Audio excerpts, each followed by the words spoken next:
All right, welcome. This is the Culture Class, a special edition, a special podcast edition interview with Sasha Wang, who is a friend, colleague, and associate of yours truly and Andrew. In fact, you might say she's Andrew's right hand woman. How do you feel about that designation? Oh God, I don't think that should be my name at all.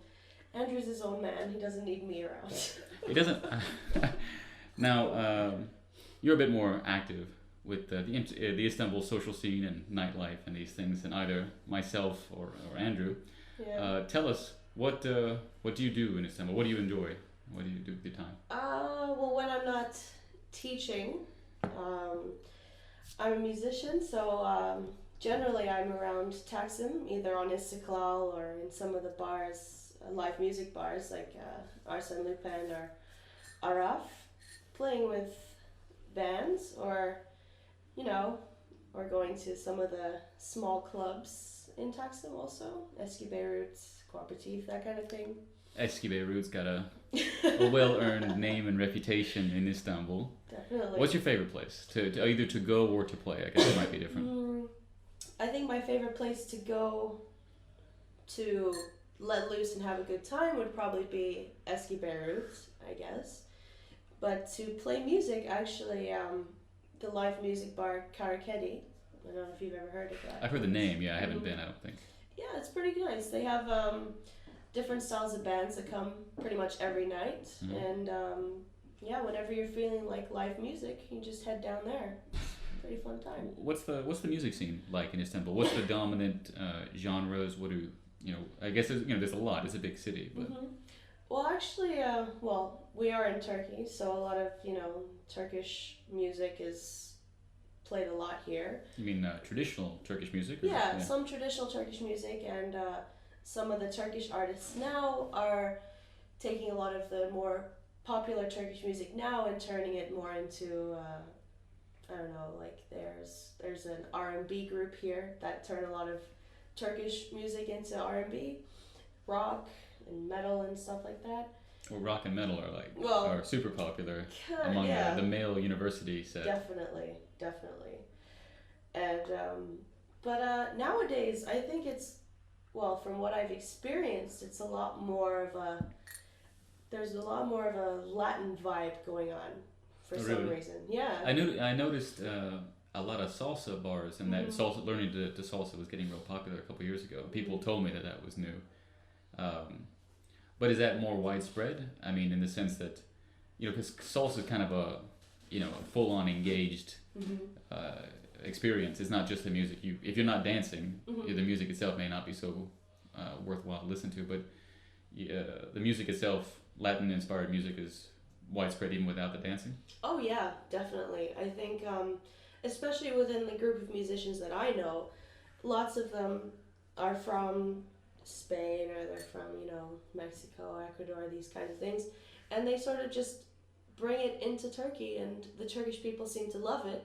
So even if they don't know anything about Latin groups or anything like this, they love it. It's really interesting to see, actually.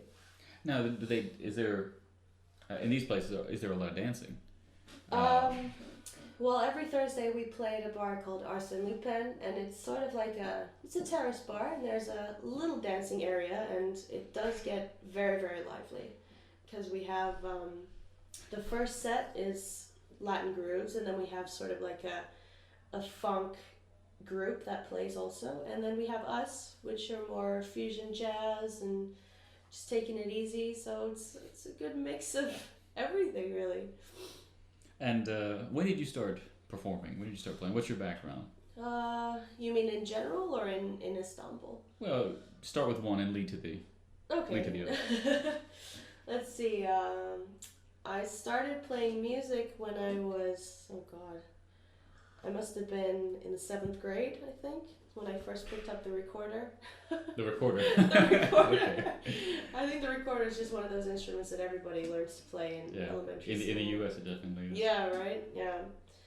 And then, 7th grade, had my first all-girl band.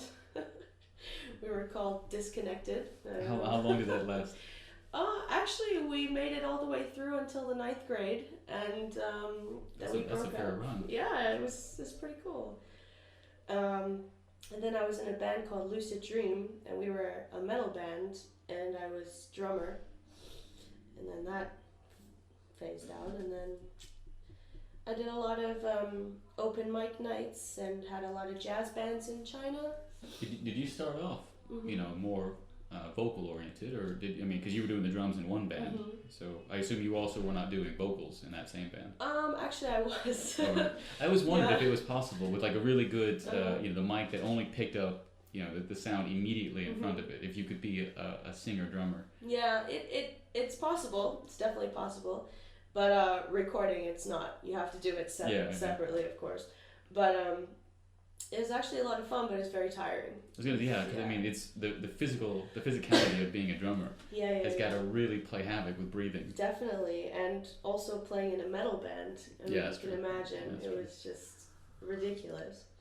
So you've gone through a couple of different genres Mhm. and styles, and now you're into fusion jazz. hmm I mean, is that your predominant? Do you dabble in other genres very much? I think when I'm playing with my, I don't want to call them my band, maybe just like my group that we jam with every Thursday, we play mostly fusion jazz, but I think alone, I dabble in everything. If I hear a song that I like, I don't really care about genre. I'll Mhm. just change it and try and acousticalize it. I don't know. Make it acoustic. Acoustalize it, yeah. I don't know what the proper term. We should look Yeah, that up. exactly. I don't know. Just try and switch it up. Like I don't know if you know about this song now. It's like one of the big pop hits now called "Talk Dirty" by Jason Derulo. I don't know if you've heard that. No. But it's a big song in Turkey, especially, and I changed it so I played acoustic. Did you clean it up? Yeah, I did. I Yeah. did a little bit. So talk slightly less dirty. Yeah. And I played it at this event, Spoken Word, and everybody loved it just because it's not a song that you would generally hear as an acoustic cover, I guess. But Well, I remember in our small social group that we shared, you were quite famous for your rendition of $20 in My Pocket. oh yeah, thrift shop. Is that still a regular feature of your sets? It definitely is, but now instead of $20, it's 20 lira. Okay, well Yeah. that's less actually. That's, I know. that's a lot less. That's unfortunate that. It's of funny course- though, like when you every time I sing that line, I just like look at everybody and their reaction is very funny. I love it. It's very funny. So where is this spoken word? For some of our listeners are in the area. Mhm. I assume more of our listeners in Istanbul will listen to this podcast because you're living here and you're Maybe. not of our normal listenership. But where is spoken word? What's the deal? How can people check this out? So basically, Spoken Word is at this bar that I mentioned earlier, Karakedi. It's really close to the Shishane Metro, end of Beyoğlu, almost, yeah, at the end of Beyoğlu. And what you do is you go in and whatever you want to do. You don't have to perform if you don't want to. You can do poetry, you can sing, you can get up and dance, lip sync, I don't know, juggle. Whatever you're feeling, you know. I saw the lip syncing. Oh, yeah, I missed the juggling. But yeah, whatever you're feeling at the time, and if you want to express that with everybody, you can. And that's Is it kind of like an underground Turkey's Got Talent? Could you- Actually, yeah. There's so many talented people that go to that thing. Like, not even just from a music point of view, but also just from writing and poetry. You know, you meet a lot of people that are here, and A lot of people kind of passing through Istanbul, Mhm. learn about the place and take stuff. I remember the one time I was there, Mhm. all the poets were people from various parts of the Mhm. world who just happened to be in for a few days or something. Yeah. How does word spread of a place like Spoken Word? Well, Spoken Word itself is global, I guess. I mean, they have it in America, they have it in France, I think, the UK. That's most of the world. Yeah. Well, like, I don't know, guys. We didn't have it in China. It was like the first time I'd heard of it. But see, is that possible for you to know? 'Cause it's such a big country. Is it possible for you to know, like, definitively if there was or was not a spoken word? I assume in the U.S. it's too. Like, I could say, no, we don't have this, and somebody Yeah. at some point will say, no, yeah. Actually, no, you're right. But I don't know. In China, we didn't really have events where people would only speak in English, if That's true. makes sense. You know. Yeah. Yeah, but we'd have like open mic nights, but nothing sort of like spoken word, which is. What would an open mic night be like in China? I mean, is it fundamentally different, or is it just the same concept? Just it's a little bit different. I mean, you wouldn't go up there and recite poetry. You know, you'd just go up there and sing and rail against the government. Yeah, I guess.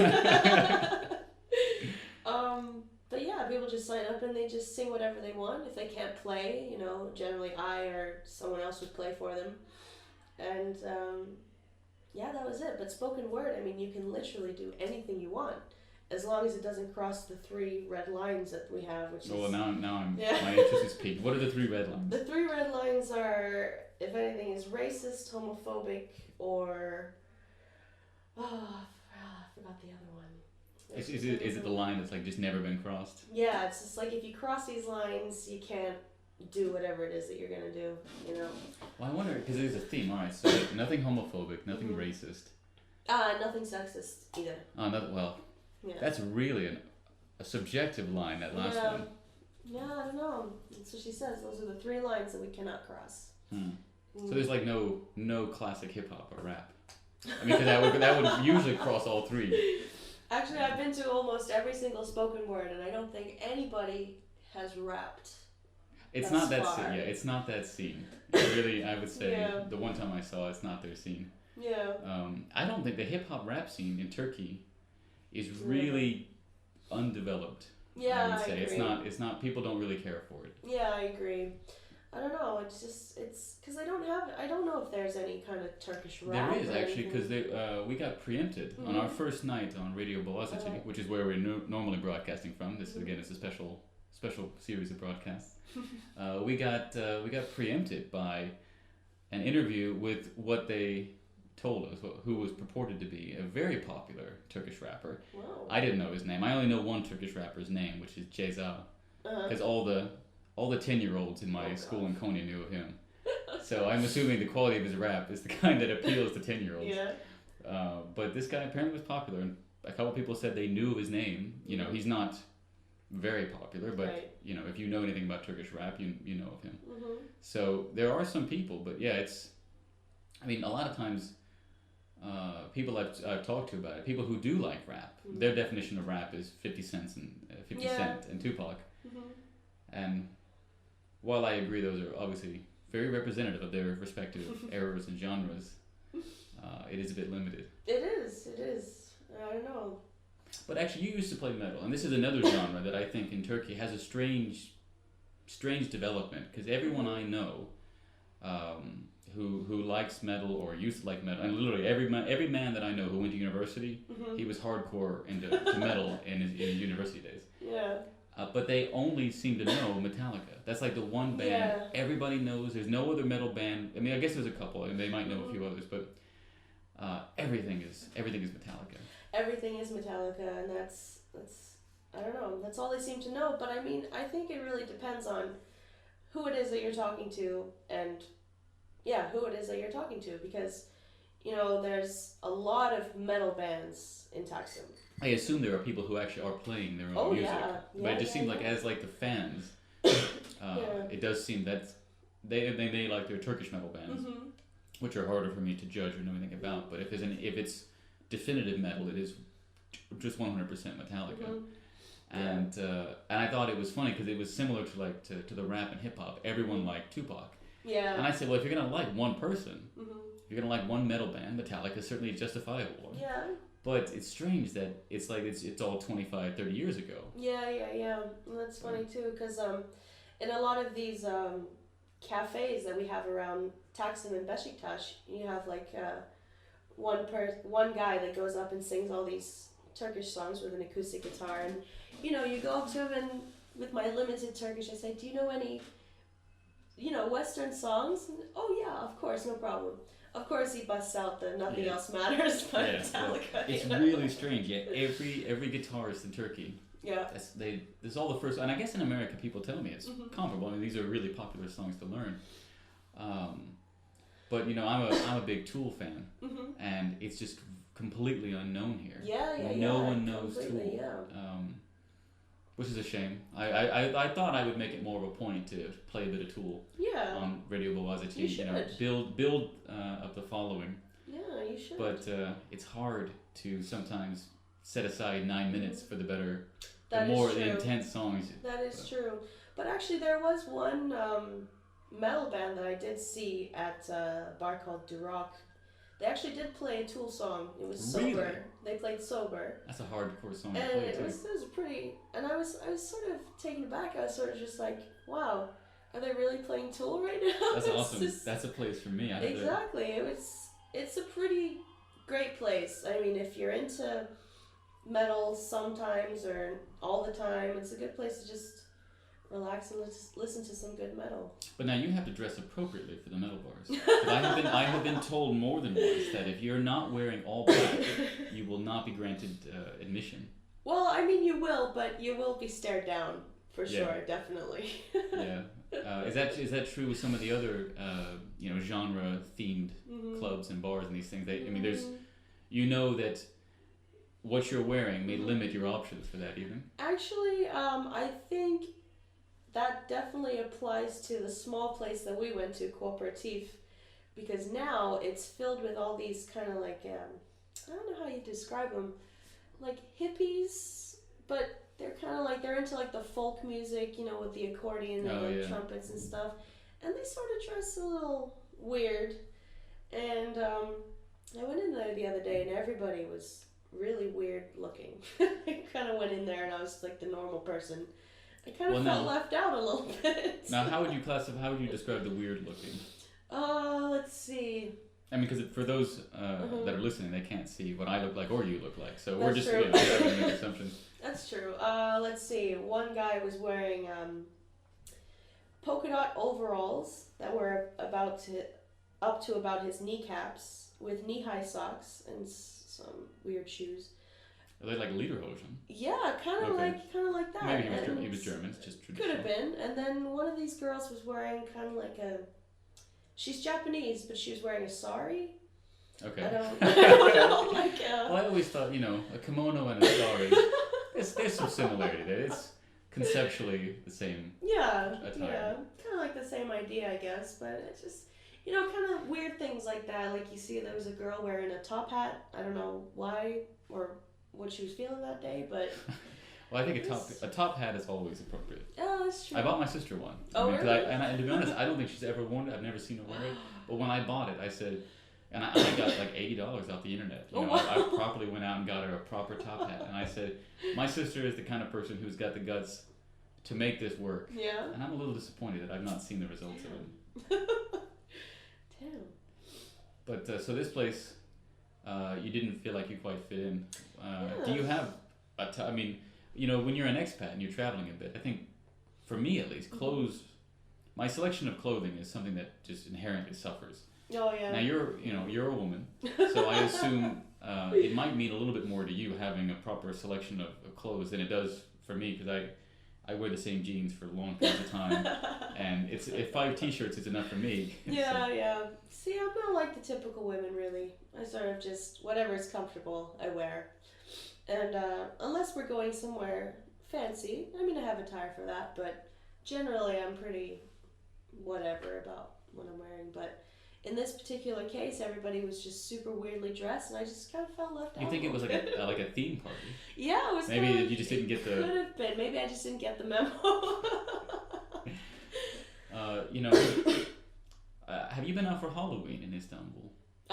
Yes, I was out with Andrew actually for Halloween. If you see, Halloween is my end-all be-all holiday, and not being in the U.S., I've lost maybe 5 of them this year, and that's the one holiday I regret. I don't really care about. We just had Easter yesterday. Yeah. Don't care about Easter. Don't care about Christmas that much. These are for me. They're just full of obligations. I have to either travel and go see or call and spend an hour talking to a laundry list of people.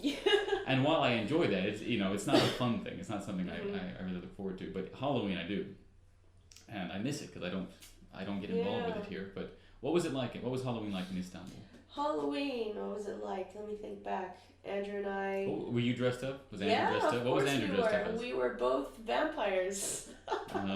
And in like Twilight? Oh, was there No, a theme to your vampire? God, no, not Twilight. I think, had we been any vampires, it would have been the vampires from True Blood.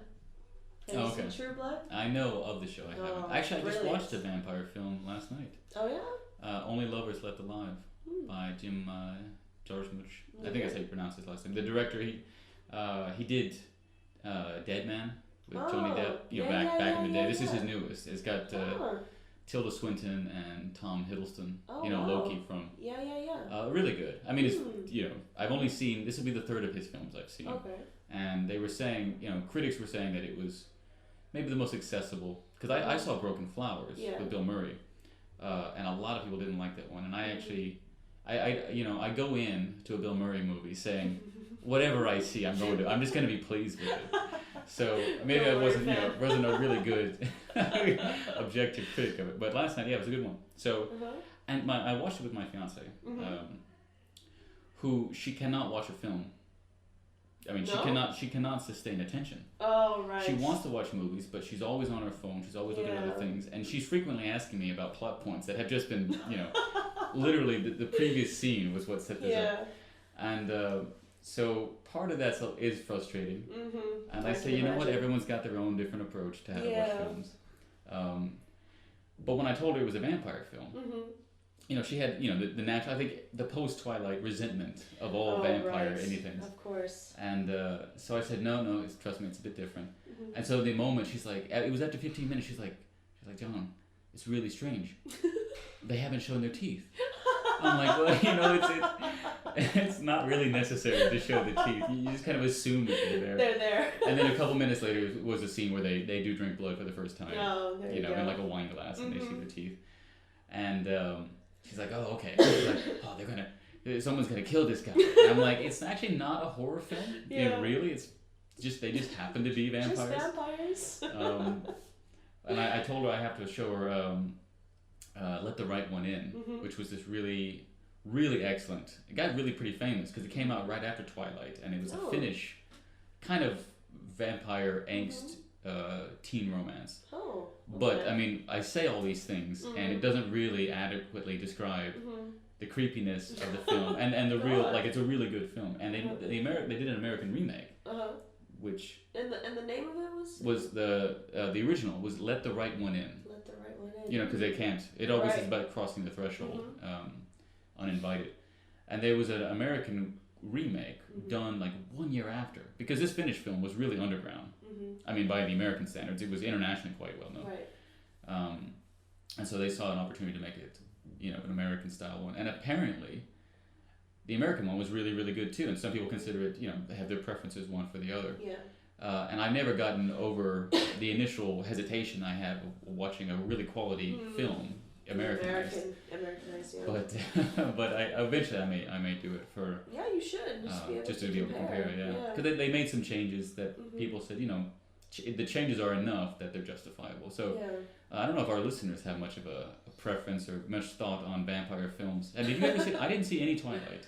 No, I mean I think I saw the first one, and being an avid True Blood fan, I sort of was I don't know. See, what's the difference? Because my expectation is that even though it's HBO, True Blood, because I remember I was working in a bookstore, I was familiar with the series before it became a show, and my expectation was it's very much kind of like just regular genre serial, novels. So they were coming out like that. So, what separates the two in your mind? I don't know. There's just a lot more action in True Blood, whereas in Twilight it's just all romance, and I love her, but she doesn't love me. She loves this vampire, but I'm a cool werewolf kind of crap that you don't really care about, But with True Blood, it's got like every episode leaves you on a cliffhanger, and that's what I love about some TV shows is that you really want to watch the next episode to see what happens. Are they? I mean, would you say it's kind of soap opera-esque? Because I wonder if HBO's gotten into the habit, and I haven't watched a lot of HBO, so I'm kind of making this this observation from definitely from far outside looking in. But I wonder if HBO's drama series have gone the way of like just being very much like high quality soap operas in the sense that Kind of, everything is yeah. really like Game of Thrones. Yeah, It's yeah, always yeah. you know. Yeah, kind of similar. It's kind of like I don't know if you ever watched 6 Feet Under. No, I know of it, but I Yeah, haven't seen it. it's kind of like that too. But actually, now that you mention it, and I'm thinking about it. Yeah, they're all kind of like the same. See, I wonder because soap my operas. understanding was like The Sopranos, which I think is not the first really quality show Yeah. that HBO did, but maybe the one that just changed the game forever for Yeah, HBO. it could be. And I don't, again, it shocks people because I watched a lot of mafia films and I read basically everything Mario Puzo wrote, who wrote the Godfather series and many others. And I never did watch The Sopranos because I never paid for HBO. Right. But my understanding was it wasn't, cliffhanger-ish. There were plenty of episodes that were just, character studies and developments and these things. Yeah. But I feel like other shows now, they need that cliffhanger aspect. I think They're so. kind of based around it. Especially Game of Thrones. Now that we're talking about it, definitely. I only just started watching Game of Thrones, and I can't stop watching it. Are you? See, I think I still haven't. I've only watched bits. Yeah. My fiance watches a little bit. She watches a lot of shows, but none of them very much. Right. It's right, really right. just whatever is streaming the Yeah. fastest that night. But I have found myself reading the reviews Of Game of Thrones and very some other shows because I think I'm more interested in the concept of people following it. Yeah. I don't know that I could sit through literally watching them all. So I knew about spoiler alert. I knew about Joffrey dying like the 2 days before.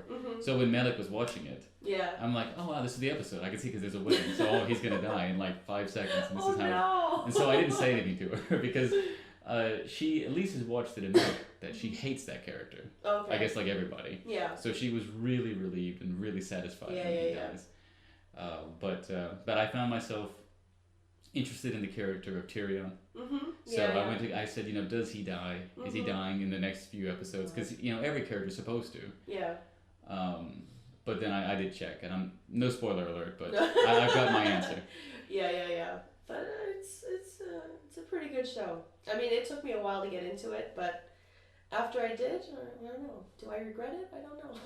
I don't know. Well, I actually never read the Harry Potter books because I was concerned that I would get too deep into the mythos and the backstories and these things. So, and I said, I did it with Star Wars. I was a hardcore Star Wars fan, bit of an amateur Star Trek, a Trekkie, and I held off on Lord of the Rings for a while too.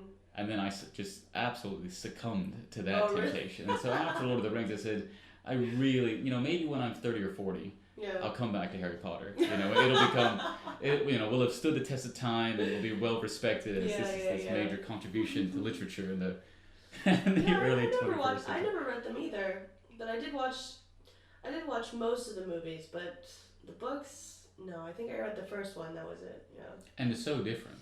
Yeah, I mean, because again, I remember I worked at a bookstore. I think the year after, or the year that came out, it was my first year working at a bookstore. Yeah. So it was really interesting to see the development of that phenomena, and then to see how it spawned off all these copies. Yeah. I mean, if anything has changed in my life that I could personally observe, it was the publishing industry in the U.S. It just lived off of selling to teenagers. Definitely. And grabbing adults who like teenage material, were still affected by the broad concepts and these things, but well, that's that's segueing off of music a little bit. But that's all right. You got a little bit of film and TV shows going on film. there. Now, you're in the social scene. Some of them, I guess. Kind of, yeah. Is there a film scene? I mean, is there like a aficionados or underground screenings and showings? Are you into this kind of stuff, or is it? I personally am not, but I mean, I do have some friends that are. I mean, I did. I can't remember. I did go to one of the films. I can't remember who had done it, but it was at Boğaziçi, and it was about gay teenagers and their families in Turkey, and it was, I think it was made by someone in Boğaziçi, and I did go and see that. But apart from anything else like that, I'm not sure. Were you in that little building? there's a little cinema. Yeah, It's a yeah, separate yeah. building, and I've actually never been in it. I didn't know what it was until someone mentioned it during the break between Yeah. semesters. There's a pretty good film club there. Yeah, And I yeah, just yeah. don't have the time. Otherwise, I would love to join it. I mean, I'm not sure. Correct me if I'm wrong, or anybody that's listening that's at Boğaziçi, but I can't remember if this is correct or not. But there is some kind of film festival in Istanbul, where There definitely is that. yeah, there is, but It's a I few. couldn't remember if there was one that was in Boğaziçi because I was invited to one, but I just can't remember which one it was. It was a really, really long time ago. But if I had known Turkish and if I improved my Turkish, I would love to go and see them, but I don't understand anything, unfortunately. That is a limited factor. There's a lot of film festivals I know, but every time I hear of one, whether it's Izmir or Istanbul, I assume Ankara would be the same. Yeah. It's like they're sold out before they go on sale. Yeah, I mean, yeah, every yeah. ticket is just pre-reserved to someone associated with the presentation. Right. So I've never been able to go to a film festival, and yeah, I would say there's not knowing Turkish, and I think you'd have to know Turkish pretty well to really appreciate watching a film Yeah. of this kind. And they almost are always. No, I guess I was about to say they're almost always documentary-ish, and that's really. Yeah. Maybe it's a generalization, but it does seem like all the independent films are dealing with very much the same subject matter. Yes, I agree. Always the eastern part of the country, usually dealing with sexual abuse or sexual identity issues in the people of the southeast part of the country, and to the point where. I don't know that after being aware of it, I don't know that I can necessarily watch them all. Yeah, I don't. think Like I a could full either. festival or something like this, No. it'd be too much. But my fiance, these really affect and appeal to her. Yeah. So I mean that's why they're so popular. I think that there's a group of people who are interested in film, in independent film, and I guess because in their minds these issues and subjects they're not resolving in society. That it is always the most useful or most worthwhile film subject. Now, we just been recently been joined by a special guest to this special podcast.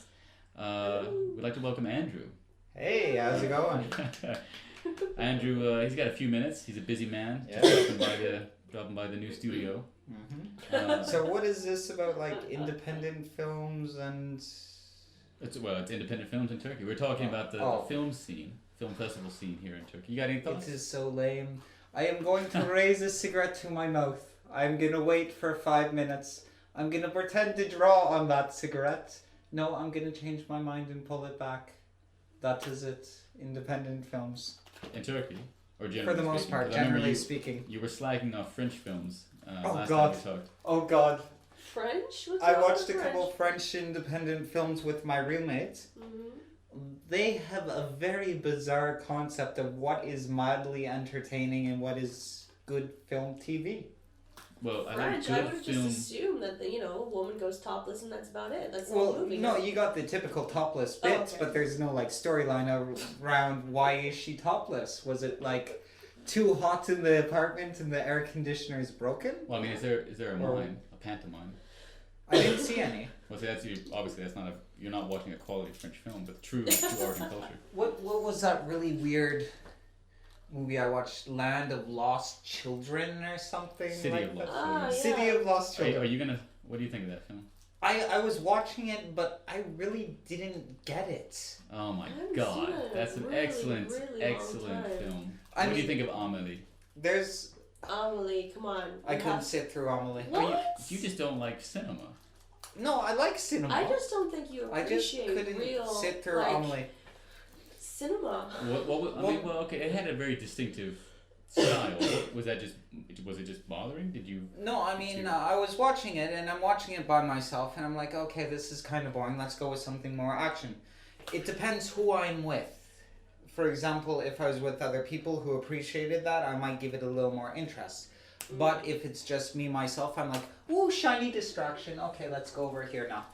Yeah, I mean, I can admit that it's sometimes tough for me to. I mean, I go 6 months maybe without watching a film, and then in the right mood, I'll just watch 3 or so in a couple of days. Same. So I mean- Exactly. but that's a shame. Amélie is a good film, and I think City of Lost Children is I didn't like City of Lost Children. I haven't really given Amelie a chance. I will review it later. I will go over it again. Yeah, we'll revisit this topic. But City of Lost Children, you have like the Borg, you got like the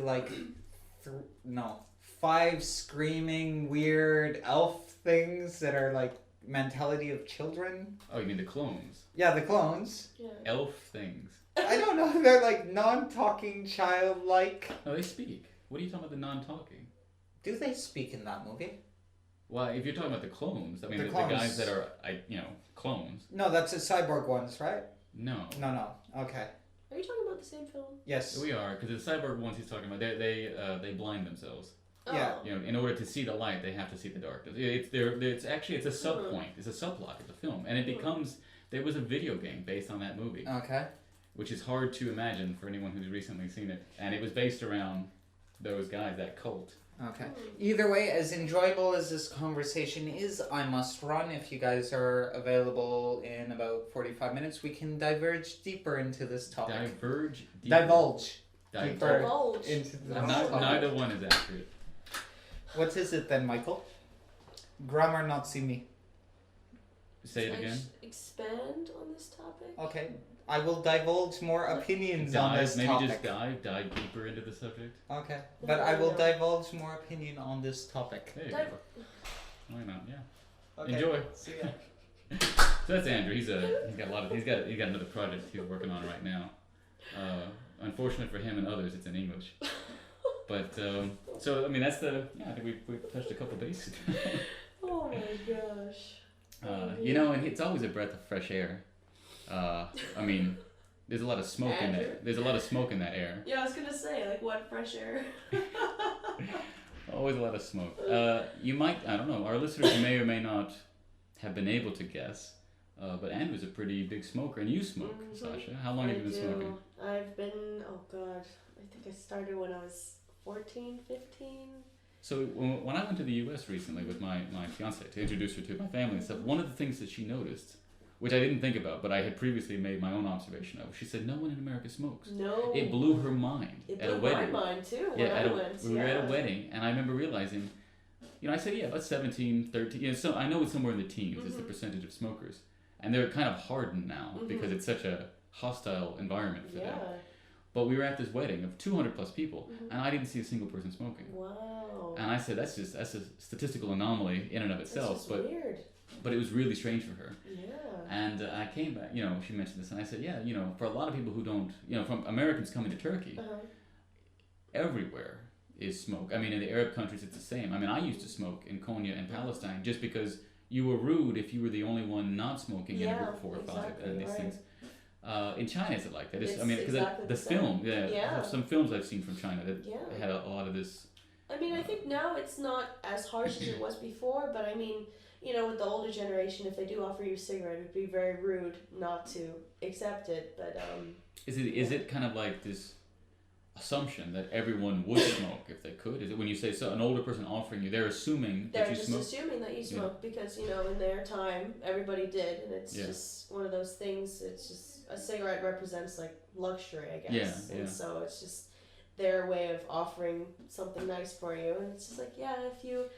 If you say no, it's kind of rude. Nobody really says anything, but we're kind of all just like looking at you, and Well, I remember I was in Palestine, and it was explained to me that a lot of the guys would buy a pack or just the box empty. They would buy one cigarette at a time, Oh, but they always wanted that box gave the impression that they could afford an entire right. pack. Uh-huh. And so even if they lived cigarette to cigarette, that box might be in their pocket for weeks. Yeah. And it was a really interesting concept. In the U.S., I remember reading many years ago that, historically, only the wealthy smoked because the only ones who could afford to do so. But it's flipped in the U.S. that very, very few people in middle to upper class smoke. And essentially it's almost always from lower income classes. Yeah. But in Turkey, I think you could say it's just across the board. Oh, But yeah. I'd say maybe the highest, now that I think about it. A few people I've met who are quite wealthy by Yeah. my standards, they don't seem to smoke at all. Really? Um, Actually, no. Yeah, you're right. I've noticed that too. Especially with a lot of my students that they really make it very open that they have a lot of money, They don't smoke, you know. They're just. But yeah, you're right. How do students make it clear? I mean, because you sometimes I know, sometimes I don't know. I just if a student if I because I have some younger students. Yeah. You know, if they say, well, you know, I on Saturdays I say, what do you do? He said, well, I go ride my horse. It's 2 hours away. My driver takes me down there. Yeah. And you know, like, oh, we just got a new horse. Brought it in from the Netherlands. And I said, oh, okay. They're like, yeah, you know, it had to stop every 8 hours to let the horse out. I say, well, you know, must have gotten a really good deal. That's why you went to the Netherlands for the horse.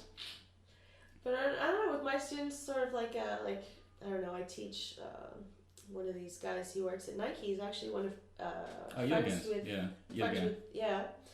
and I can't remember if it was him or it was another student, and could have been this other student. And he said, yeah, you know, I just like to drive around in my car. You know, sometimes maybe I drive over to whatever the small place is next to Istanbul. It's like an hour away. Okay. Is it Bursa? Bursa. Is it? Well, that's the other big city, but that's more than an hour away. Is it? Oh, I don't know. And then he was just saying that all these fancy clubs that he goes to on the weekends and how he's got all this money to spend on people. I'm just sitting here like, okay, yeah, great, good for you. Yeah. But he's got the time to come for English lessons. Yeah, he does sometimes. Yeah. Let me put it that way, sometimes. When he feels like it, he says. He said, oh, this week I just felt like maybe I should come to SDM. Okay, wonderful. That's a committed student. He learns a lot. Yeah. When you go out, what would you say, you know, is the background, socioeconomic background of the people active in the Istanbul music scene and these things? You know, New York, I know different neighborhoods, you know, you need to be quite wealthy to run in certain scenes. Right. Even if you, a friend of mine, when she was living in New York, she used to tell me that it was real trendy in the village to be wealthy, but to live homeless for days or weeks. You know, it was just this new thing. You know, this was back, I don't know, 2006 or 7 or something. And I wondered, in Istanbul, I wouldn't expect that. No, I think in Istanbul it's kind of like the opposite. Everybody tries to seem like that they're better than what they are, I guess. But musicians really don't care about anything. Really, they don't care how they look. They don't care if they sound good or not.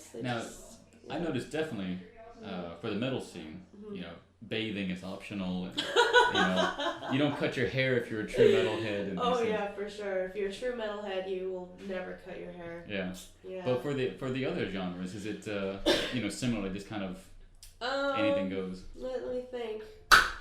Probably the hippies. Punani. Yeah. That's Andrew's favorite word. I don't think he knows what it means. I think it's like flaccid.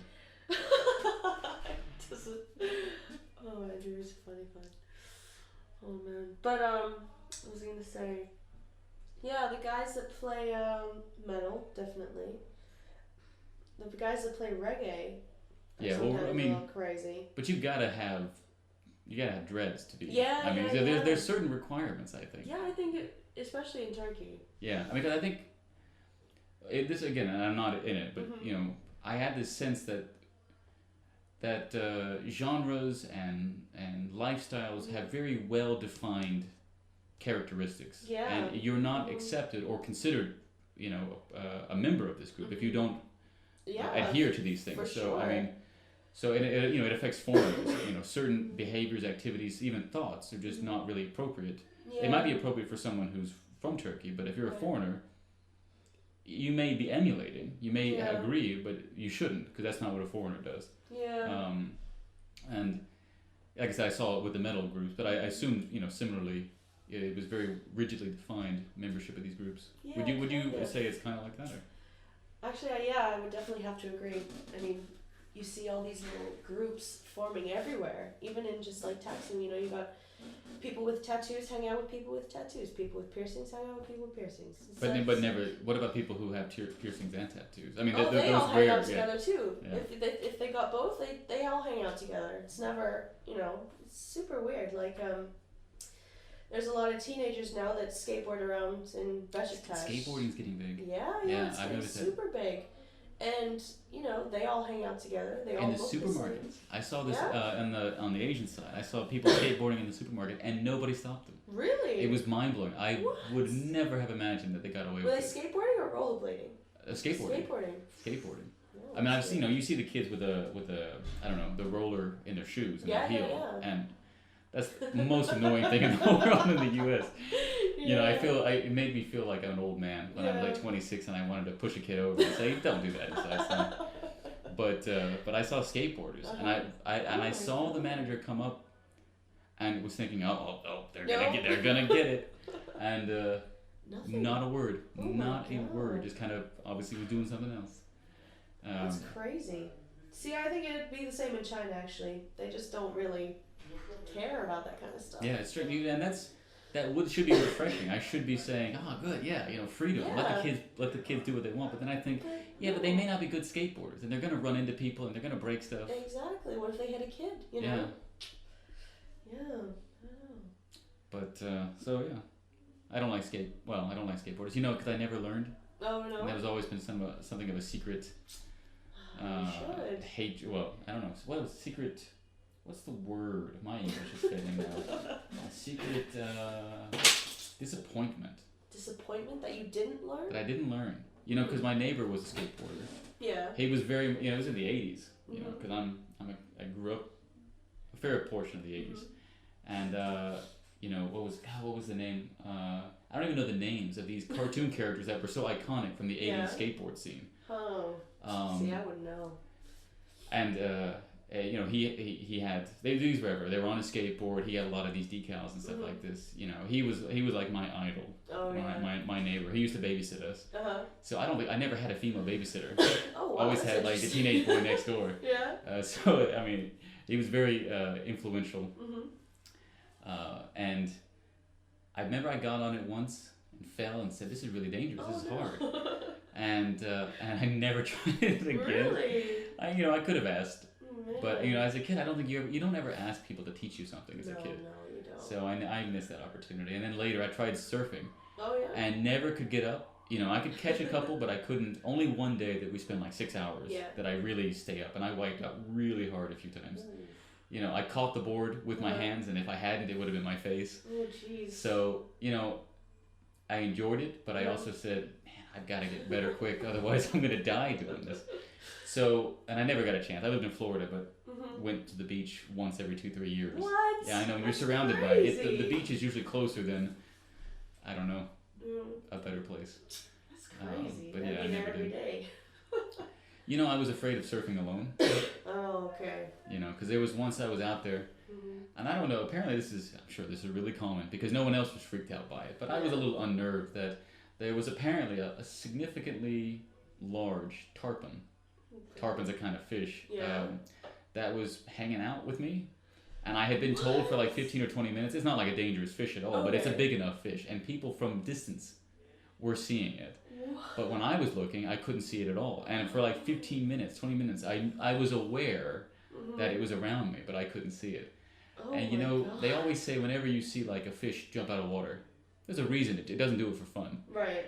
And you would see like stingrays jumping out of water, And Florida is kind of a dangerous place because the shelf isn't so far away in several places, and that's for all like the bull sharks. Right. And bull sharks are one of the three you don't want to be anywhere near.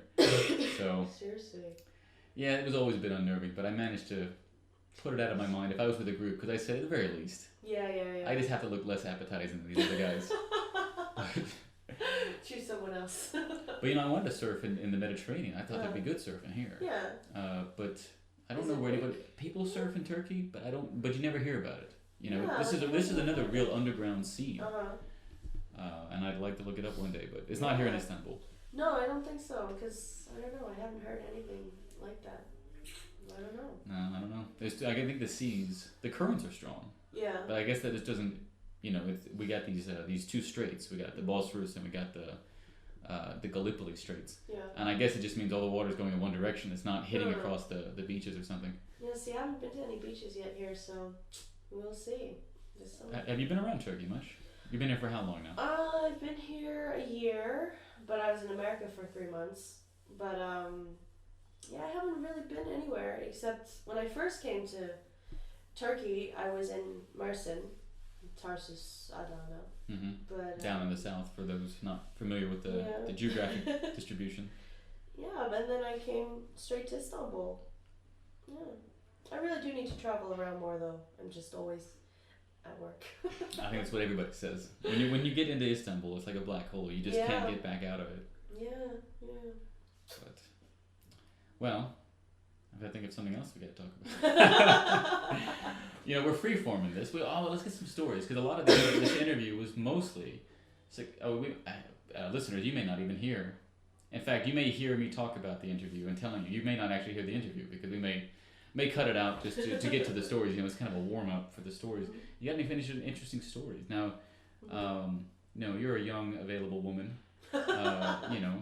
Socially active. You're a performer. You draw a lot of attention to yourself. What's your experience like in the dating scene? We know Andrew's. Andrew is his playboy. Yeah, Andrew is playboy. I don't know.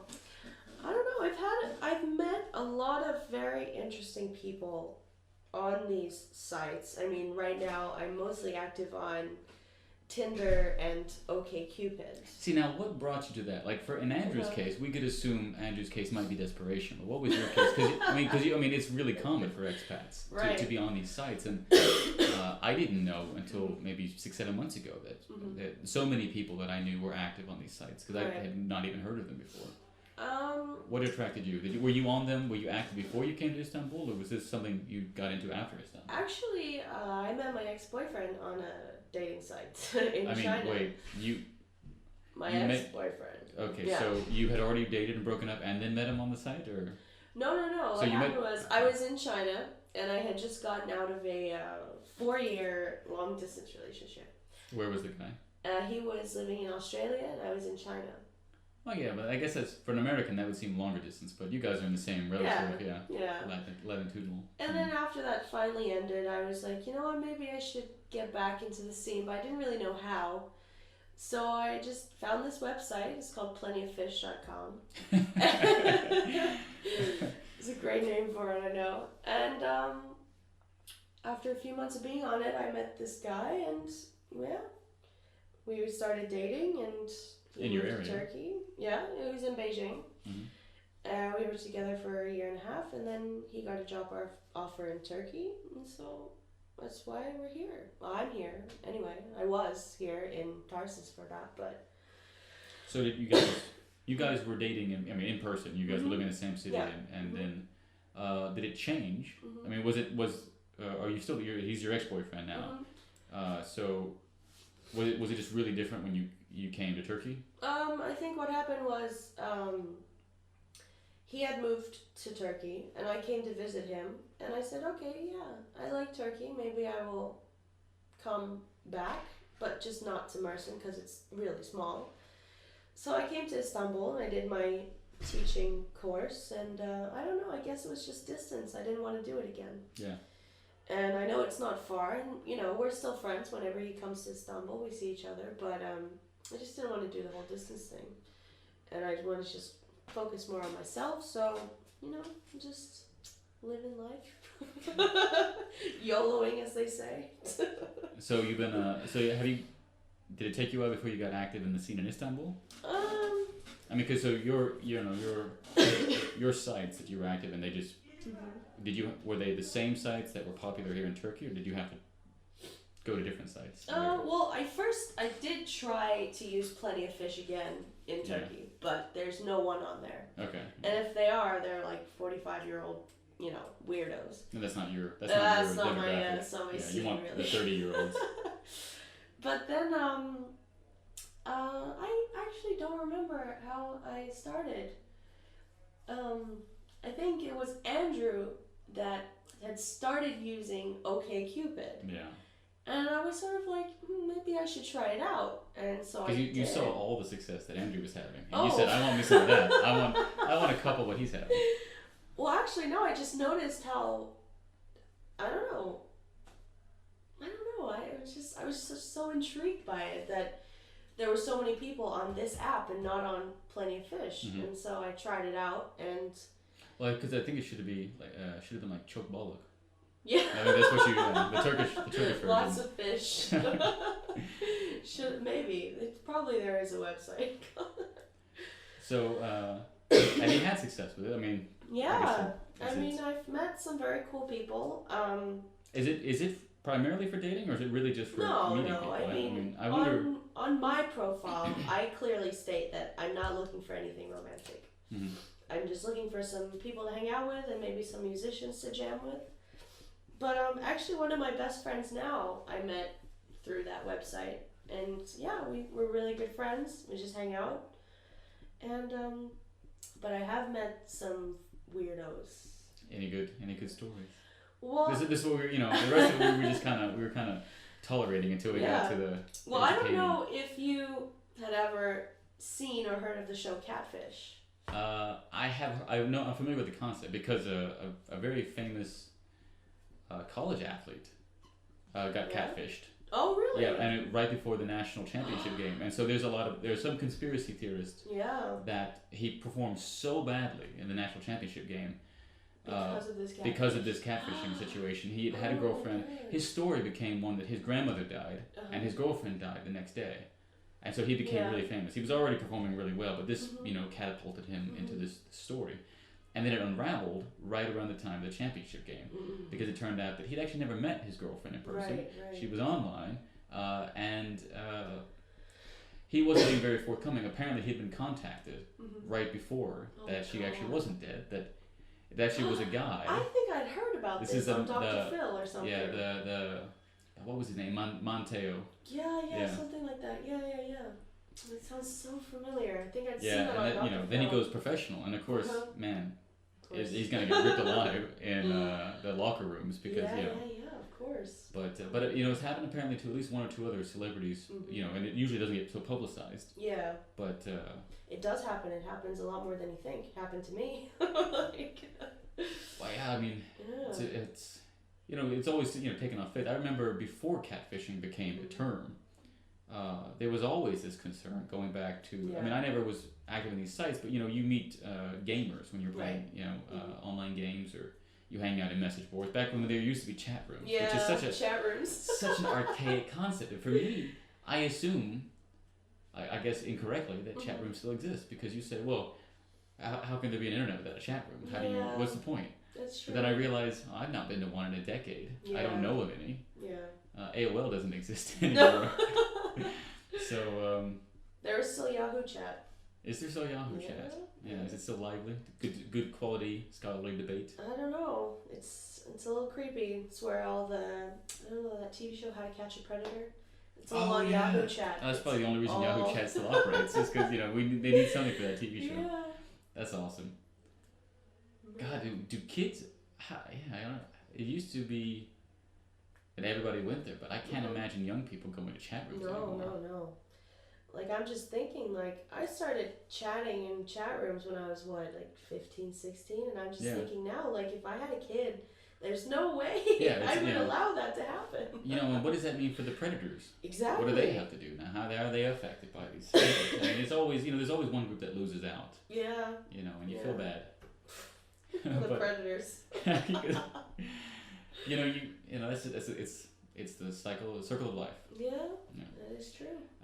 But back to maybe some predators you've met. So you got catfished. I did And get what was catfished. the situation with this? Is it tragic? Because we don't really want any downers. Is it just kind of amusing? Or? No, I thought it was pretty funny in the end. I had just been talking to this guy that I met off of Tinder, I believe it was. Tinder or OkCupid, I can't remember. And it seemed like we were going pretty good, I thought he was legit because, I can generally tell when someone's being fake with me. Okay. And this person really knows his stuff. He really knows his character. Yeah, I guess so. Yeah, his character, yeah. And Aspiring actor, probably. I later found out that these were photos of his friend that he was using, and Yeah. it wasn't him. So anyway, we planned to meet, and he said, "Oh, I have a big surprise for you when we meet." Oh, I said, that's "Oh." not cryptic. Exactly, and I was sort of just like, "Well, I really don't like surprises, so please, Yeah. nothing too weird." So I get there, we're meeting in the Charsha, and I said, "Okay, let's meet at the Big Eagle." Okay, so I get a phone call. "Okay, where are you?" "I'm standing right behind you." So I turn around, and there's this 300-pound dude just kind of looking down at me, just like, "Hey." I'm not even gonna say his name, it just, "Hey." I was just like, I kind of just like stared at him, and I was just like, really? He Wait, when you say 300 pounds, you mean he was just a big guy, oh, or was he just he was a big guy. He was a big guy. in shape? In 300 pounds? in shape, yeah. He wasn't tall. He was a little bit taller than I was, but he was Just big. built. So, do you think he thought it was necessary? Was his friend, whose pictures he was using, was his friend more attractive? Oh yeah, his friend was definitely someone that I would love to hang out with. In that special way? Yeah. I need help for a second. Okay. What's your problem? Okay. Okay. Well, Andrew's back. Andrew's got a good, important, thought-stimulating question. No, in this context, it uses perpetuate. Perpetuate means to last forever, but it says. No, it's a verb, No, right? it's not. That's not the meaning of Okay, perpetuate. what's the other meaning? What do you mean the other meaning? There's only one meaning for perpetuate. Because I just looked up on my cell phone. It means cycling to preserve, to last forever. To continue. yeah, to continue. Yeah. But it says, for example, To arriving. continue that disadvantage. But it's talking that these research findings are exciting. There is growing evidence in New Zealand that children from poorer social economic backgrounds are arriving at school less well developed, and that our school systems tend to perpetuate that disadvantage. Yes. Okay, misread. To continue the disadvantage. Come on. Yeah. Okay. Yeah. No, I misread it because when I first read it, I didn't see the negative, and I thought it was a positive form because it was talking about a new system in place before school education to make the advancement into school positive and better, well prepared. Yeah. All right. Well, we've all learned something. That's another word. So we can add perpetuate and flaccid. Yeah. I know perpetuate. Flaccid. Yeah. Divulge. So I think we'll divulge. Floppy. Yeah, I think we'll go ahead and leave that in the podcast. You know, that's Andrew's project. He's bettering himself, learning him some English, passing that on to a student. Oh, God. So I think all right. So you had met. Uh-huh. Are you still friends with this 300-pound catfish? No, I'm not. You know, in China, I've seen pictures of 500-pound catfish Really? in the rivers. I mean, these giant super catfish. I mean, China's known for their super catfish. Are they? I mean, you know, among the catfish aficionados. I mean, No. I may be vegetarian, Oh, but yeah. I love me some good catfish. Oh, really? I don't eat it I now, don't think of I've ever course. had catfish. It's really good. Mm. Well, I wouldn't Check eat it it. out Wouldn't sometime. you know, it's much more dangerous to Yeah, eat yeah. catfish in China because of the size. I mean, at that point, they eat children. There's even like the online Chinese urban legends. They probably don't exist in urban China. Yeah. But of these monster catfish, God. you know, feasting upon young children swimmers. What? Yeah, think about that. I'll show you. Look, anyone, listeners, and Sasha, Google monster catfish Oh, China, and I you'll can't believe find. I'm actually doing this right now. Yeah, you'll find all kinds of images, and they're a little scary because they got those barbs on the front. Yeah. Those things are creepy. This is live. You might be hearing it as a podcast, but we're Oh, my HQ. we're speaking it live. Oh my Jesus. Yeah, Wow. it can feed a family for a week. 600 pounds? Mm-hmm. I mean, the Amazon's got some too, but I've seen, you know, they do these Monster Quest History Channel things, and these giant Yeah. catfish have been on occasion the my. subject of some of their shows. Oh my God. Yeah, think about Yeah, it. see, that looks like the guy that I met. Yeah, so man, you got a with a light one, with a small one. Oh my gosh. So now, what was your reaction? I mean, you said it was kind of strange, but did you sit and chat with them? Did you? I did, actually. I did, because I wanted to know why. Yeah. It's like everyone, why did you do it? Why? And he was just like, oh, I'm really self-conscious about my appearance, and I really wanted to talk to you, flan. But, and I was just like, okay, that's fine, but I really didn't enjoy the surprise. Yeah. So, You were expecting the surprise to be in his pants. Yeah, I mean, external surprise. And it's just, that would have been better than the 300-pound man that I did Yeah. see. But I was sort of just like, okay, well, you understand that I don't want to see you again, right? And he was like, okay, that's unfortunate, but I understand. And That's unfortunate. yeah. And we sort of just parted ways, and he still does try to talk to me sometimes, and he's still using that picture of his friend. That's awesome. Which I That's just awesome. don't Because it worked the first understand. time. Why would he change it? I guess so, but I mean, that was like the only time that I've gotten catfished, because normally I can tell right away who's real and who's not. What are the signs? Give me some of the signs, What are because the then you must have signs? caught a few people. And then once you catch them, do you seek like confirmation, or you're so confident in your mind? No, you- I know it. I know it for sure. Because there was this one time, somebody had added me on Facebook, and they said, I met you in Eskiveert. Do you remember me? I love that. Yeah. That could probably be just mass emailed Exactly, to every foreigner in right? Istanbul. And that's what I was thinking. I was like, no, I don't remember you. I don't remember anybody named his name. And he sent me a picture of this pretty good looking guy, and I was like, no, I'm pretty sure I would remember you if Yeah. I met you, blah, blah. So anyway, we started talking, and then he said, do you want to Skype? And I said, okay, fair enough, so I can see if this person is real or not. And I don't know if you know what ManyCam is. No. It's basically a software on your computer which allows someone that you're Skyping with for them to see your screen. Okay. And he had a video loop of somebody that was completely different from the picture that he sent me. And it was obviously looped, you could tell. I could see the bottom of the desktop. And I was like, do you really think I'm that stupid? He's like, what are you talking about? Oh, my microphone's broken, I'll just type.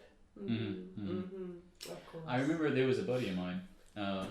Now you frequently you're not giving the names of these people to protect the innocent, but I have no qualms about that. Carl was the one who, and this was in the early days, where there would be fake Facebook accounts. Oh, yeah. Facebook had just opened up to everybody, because previously, for those who are too young or don't realize, Facebook used to be only through university emails. You can only do it through your university email. And then it opened up to everyone over 13, or anyone willing to lie that they were over the age of 13. So my buddy Carl was telling me one day about this really, really pretty girl he'd been talking to on Facebook that, randomly added him, because for a guy, that's likely. Yeah. So, really likely, really attractive girl. She just can't find the right man, so she just, just looks for random pictures of men on Facebook. And she started writing him messages, and he would write her back. And but then, she would be responding, but not directly answering his questions. And he was telling me about this for the longest time before I looked. And I said, you realize her only friends are guys. And her account's only been active for a few weeks or a couple months or something like this. And she can only, there's a problem with her chat. She can only write to him through posts, through updates. And I'm like, so to everybody at the same time, huh? And he was, and it's obvious. Yeah. It was obvious. And I thought, he was, I don't know, my buddy Carl, he, we talked about it. He was a bit naive, homeschooled in high school and before that. So he was a bit slow to grasp the deception inherent in certain social situations. And so he just took it at what it was. And it was at first, annoying to me that he didn't get it. And then later, as I'm trying to figure out how can I convince him without being harsh about it, because if I don't be direct enough, he really just won't, won't get that this is not real at all. And he'll might give, some personal information, phone number or something like this. And I just said, dude, really think about it. You're a nice enough guy, not an ugly guy. But think about just the situation. It's not going to happen. 2, she's not answering any of your questions. She's just kind of responding, obviously very generally. So, and I don't know if he was ever catfished. He is the kind of guy, my buddy is the kind of guy who would probably still just fall a bit, would fall more easily to a catfishing situation. Because he's been dating his girlfriend for 5 or 6 years now.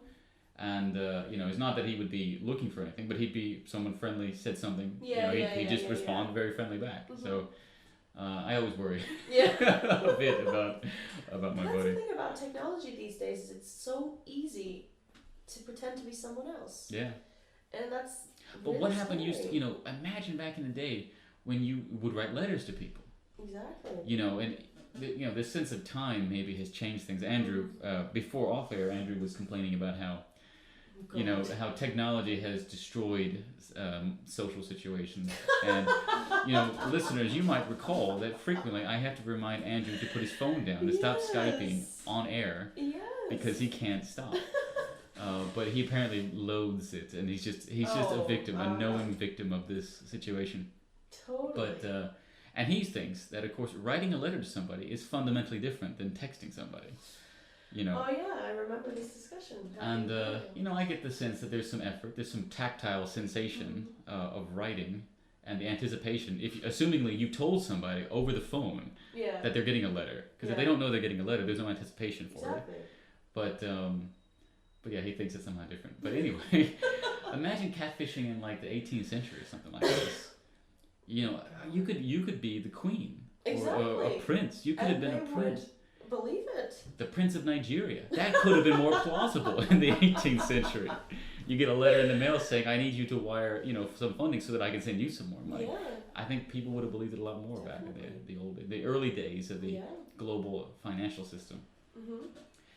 If there was ever a reason to have a time machine, it would be to go Just back that. 300 years just to troll people.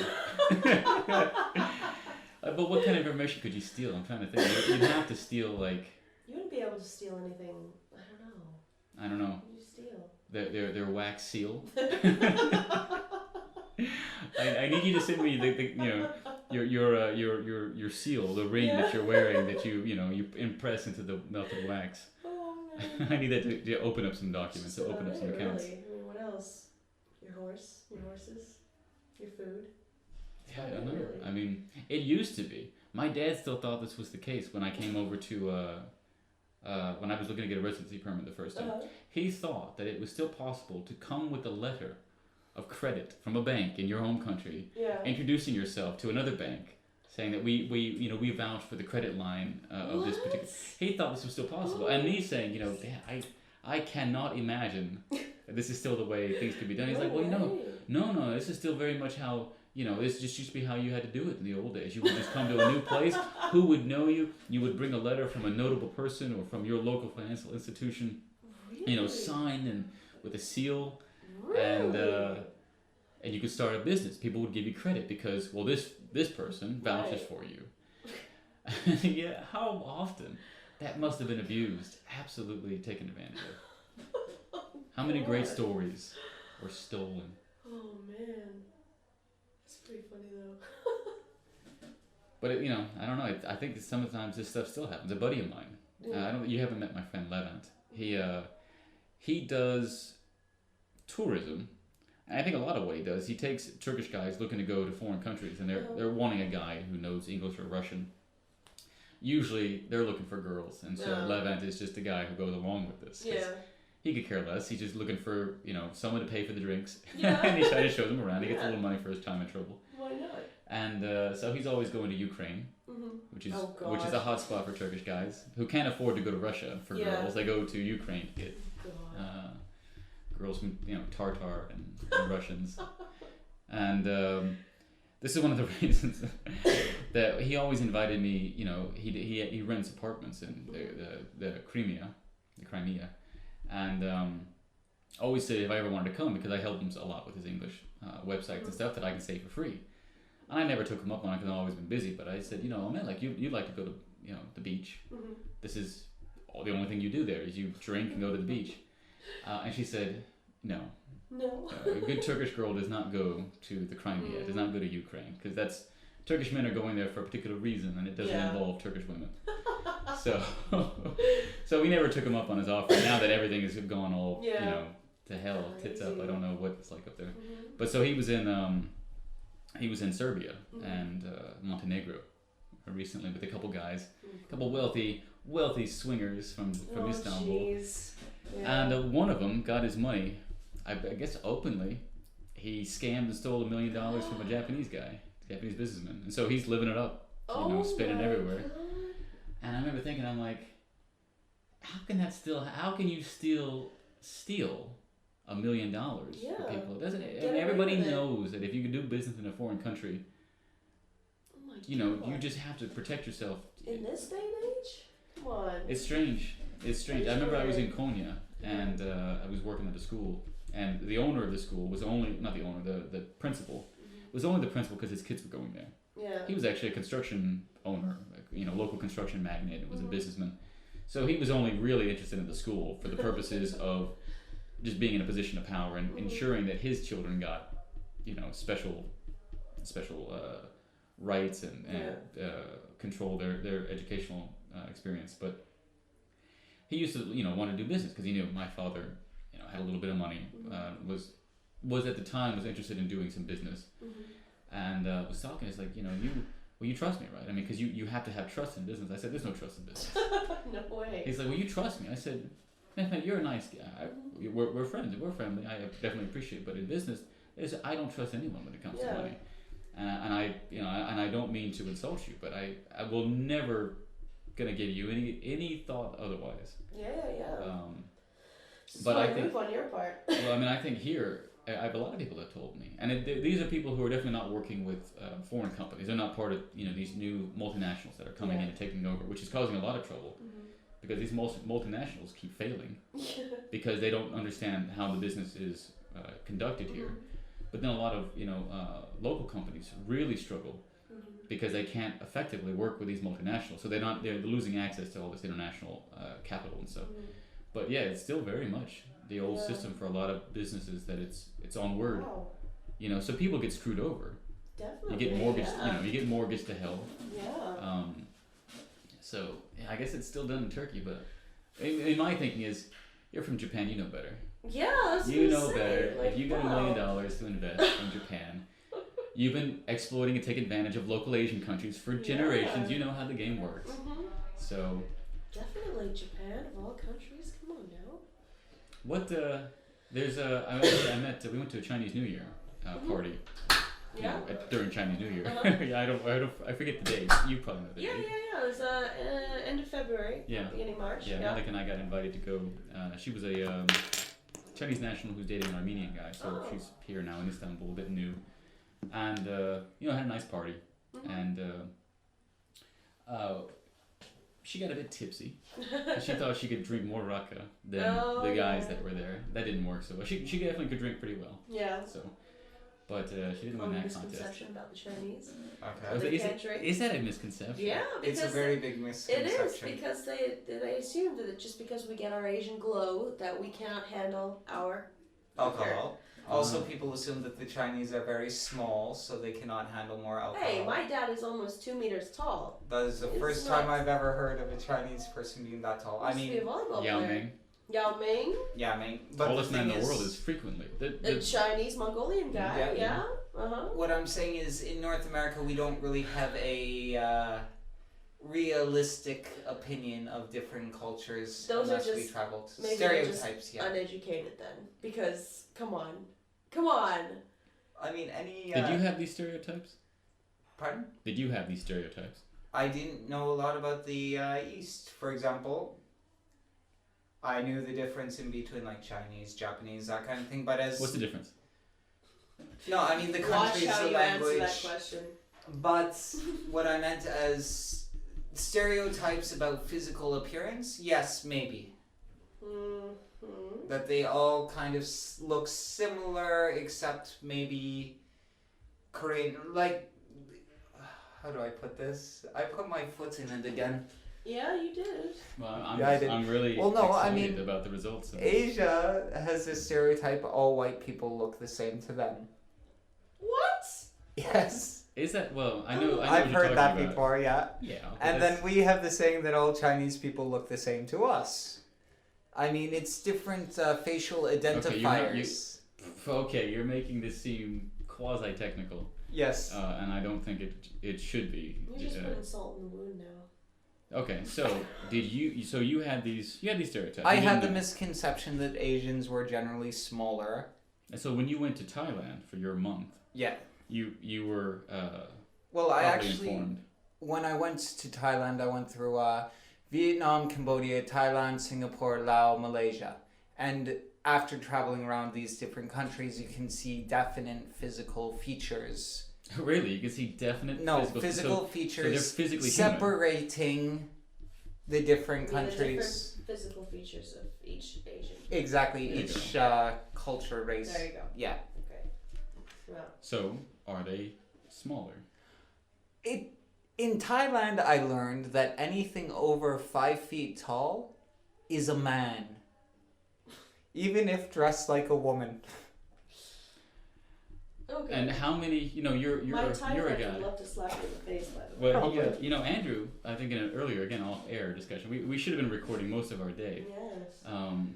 was explaining to me that when he learns, it's through great deal of trial and error. Mm-hmm.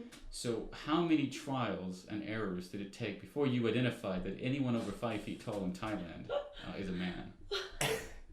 It was a general safety precaution.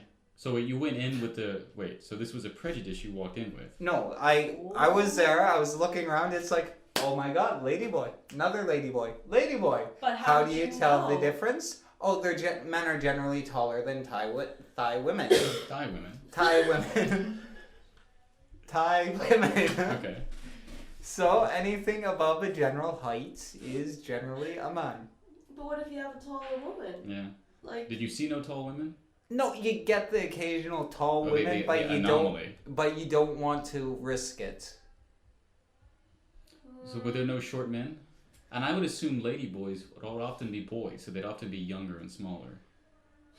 They would Maybe generally that's a be misnomer. Maybe I younger misunderstand the and concept. taller, but the thing is, they are actual professional ladyboys. They get the Adam's apple removed, that kind of thing. There's they have very shows. little. They have Yes, Yeah, it's a she proper devils. industry. There is no physical description or distinction in between them and actual women. It is Well, very much so. I think there's at least one physical distinction. No, they get that cut. No, it's called tucking. It's called tucking. Some get that cut.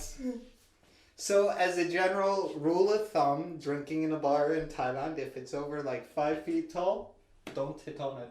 So, and that was pretty successful, huh? Yeah. Wait, I didn't, you never really talk about your romantic conquests of the Southeast Asian countries. Oh no, I just follow the philosophy of look and don't touch. But you hit on. No. But you said you followed the rule where you say you don't hit on someone over 5 feet. You So- look, but you do not touch. Okay, so you didn't hit on anybody. No. Well, there was that one Finnish girl.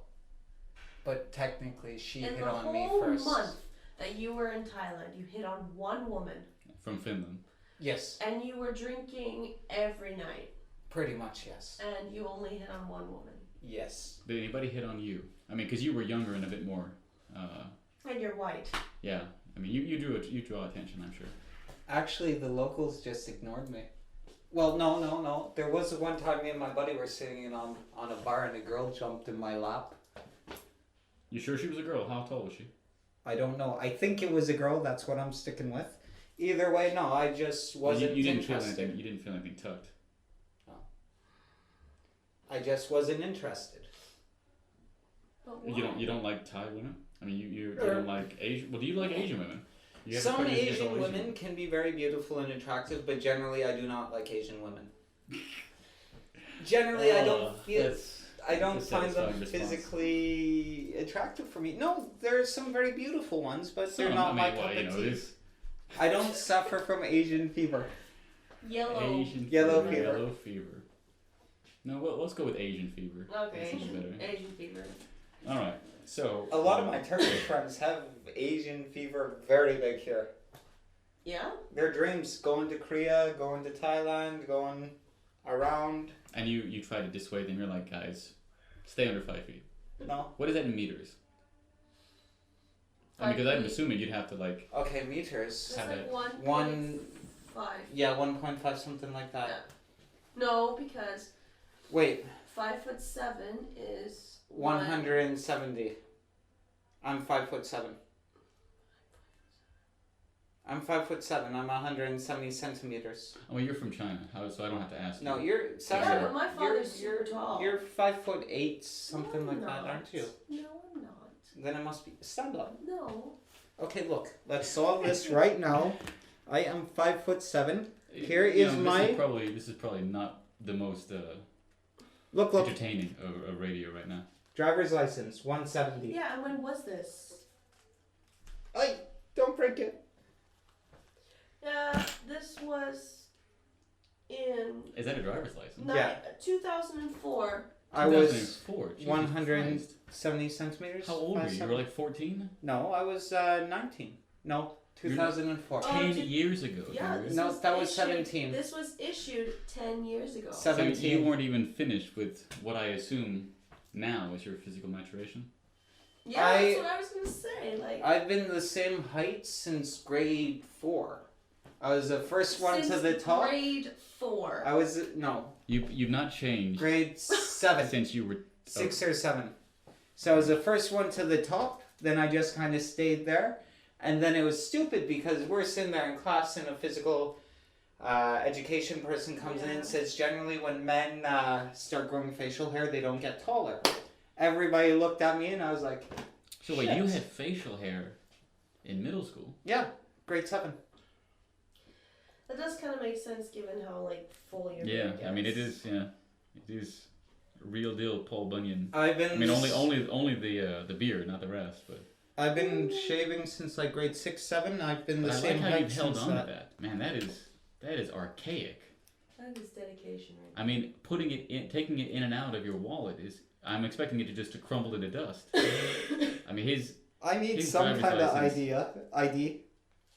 well, you need the IDs too. Well, there's that. No one's going to accept this. There's they can't my- even read it. Your photo's not even there, dude. These are so old. They're all from 2004. Hold up. 2005, 2006 school ID. No one would ever accept any of this for Well- any purpose. That's like all of my picture Canadian ID. Well, I hope you have a passport. Yes, I do. So I think that'd be sufficient. Yes. I agree. I think like these are just keeping it, though. mementos. Yeah. Yeah. Pretty much. So When I actually had things. when you had a heart. This is before it got ripped out. Yeah. In a previous show, listeners, you know, it had been ripped out once or twice. We didn't go into much detail, but let it be stated and confirmed that Andrew has no heart now, just a gaping hole. If I had a heart, I could love you, Yanni. Anyways, moving on. That's always how he segues into the next segment that he doesn't actually have. He's waiting for someone else to prepare it. But we were talking about a long time ago now before we got interrupted by the hurricane Andrew, Yeah. which was that was a real hurricane actually in the U.S. But I Yes, just it realized that was. you guys might not know because you're not from that part of the country or world. But Well, I do wrong about your hurricane. Scorpions. You know where they're from?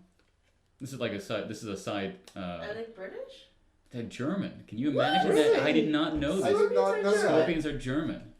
Gerdkin was telling me this once, and I said no, Oh. not at all. And then I checked, and yeah, they're a German band that sings what seems very much American '80s Yeah. rock. Huh.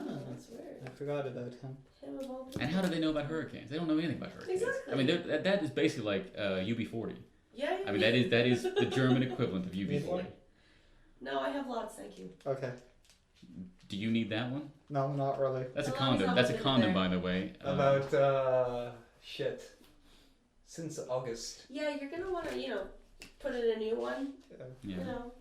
Ugh. Wait, no, I got like. Dude. Well, I do got like 2 boxes in my room gathering dust. So if you need. Throw 'em Andrew, out. Andrew is a collector of condoms. Condoms. But to be honest, it's more interesting if you collect used because there's more story behind those. I mean, just collecting there packages. was that one artist that did. Collect what? She made an art piece Yeah. of all the used condoms. That Ooh. she had used. She had Yeah. used, yeah. She was. Nasty. She did some like really big art project. It was really famous. I can't remember. You know what country? Was she the one who made the condom dress? Who was that? No, that wasn't used condoms. That's like no, Lady that Gaga. was newer. That sounds like Lady Gaga. I don't know if that was her or not. Probably. No, it wasn't. Someone Sounds like actually something she would do, but I think she was French. The Hmm. artist. I think Lady Gaga wishes she was French. They do have ideas like that a lot.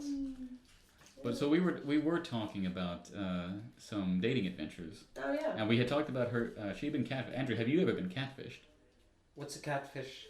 Let's add I that know what a catfish to is. perpetuate and to flaccid. She. You know what's funny is that the combination of perpetual and flaccid with Andrew is, I think that can't be coincidental.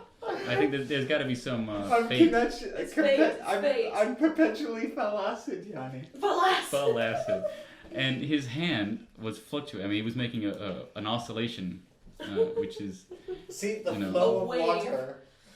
the flow of water, which has nothing to do with Perpetually flaccid. flaccid. Probably Perpetually. God. Nacy, moving on. What the catfish is an To be god. catfish. Hold up. Catfish is a god ugly fish with the whiskers. Okay, all right. underneath. Well, let's get back to what we're talking We're about. talking before about the verb Okay, getting to catfish. catfish. If you are catfished by someone, somebody has tricked you into thinking they are someone that they're not. Ha. Like a fake picture. Okay. Now, So this has to have happened to you a lot. Oh, Just pulling a based pig. off of statistics. What? pulling a pig. Pulling a pig. Have you heard this expression before? I have not, but this is a world Okay. that I am but a Pulling the pig. curious Pulling observer. a pig. Pulling a pig. That's for example, if it's an online term, that means An You- online term. from internet sites. That means to get someone who has a very beautifully photoshopped photo, and then you get there and she's like, But I mean, "Rah." this You know what I mean? is her photo though. Yeah, Just her been photo. photoshopped. Yeah. Catfishing is actually similar in concept, but actually different. A different Like, it's identity a different person. person. Yeah, Okay. like for example, if I were to catfish you Yeah. and my picture was maybe of Rachel. Rachel, Ha. Okay. but I look like me Well, in real life. I haven't really found women do that a lot. Men do that a lot.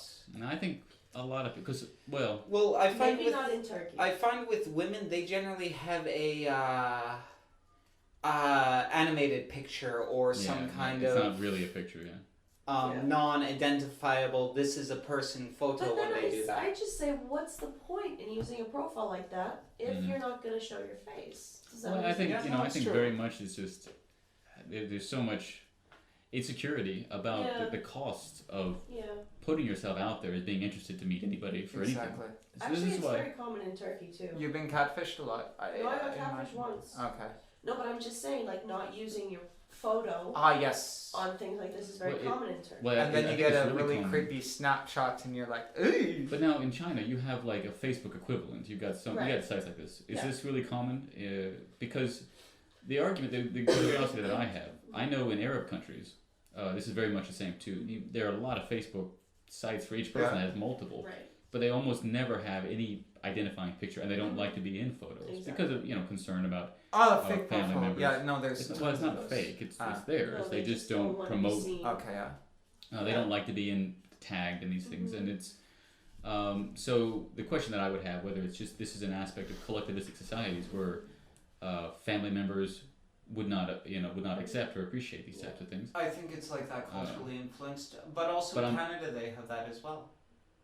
For example, some people in a highly professional job have their professional Facebook, then they have Well, a that's a Facebook different on concept, a though. different. Yeah.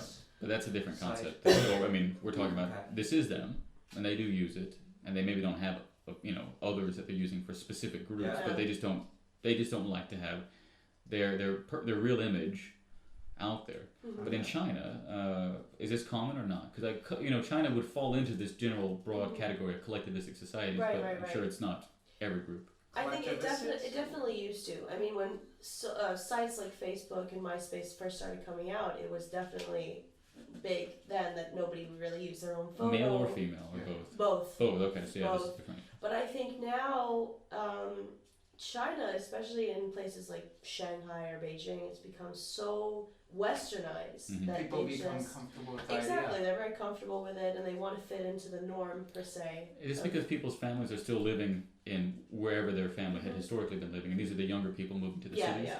These Okay. like the younger ones. That's- Also in China too. Yeah. Yeah. Huh, I figured out why I never been catfished. I'm too paranoid for that.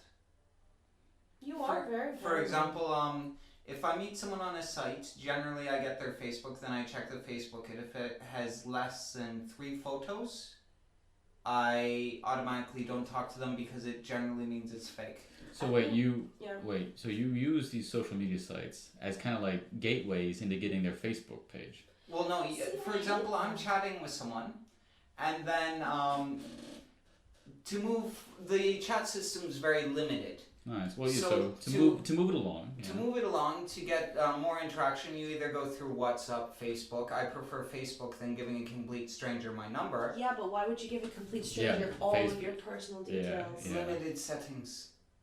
Most women find Facebook more acceptable than asking for a phone number directly. Oh, please. Either way, either Facebook, Twitter, something like that. Okay. And from that, you can actually verify a little bit about the So person. it really is just a utility that you use to get access to someone's more mainstream account. Well, yeah, in order to enhance conversation, but don't forget it's risky on both sides because Well, I didn't forget. they may not be who they say they am. I may not be who I say I am. Who do you say you are? I say I am me.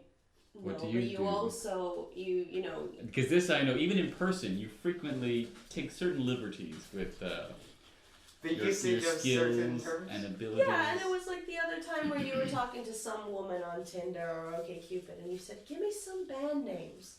And I said, "Why?" And you said, "Because I'm talking to this girl about music, and I really don't know anything about music." I'm like, "Why are you telling her that you listen to No, this kind of this was music?" even better. There's a show after ours on Friday nights on Boazage Radio, and Dirty Ashtray.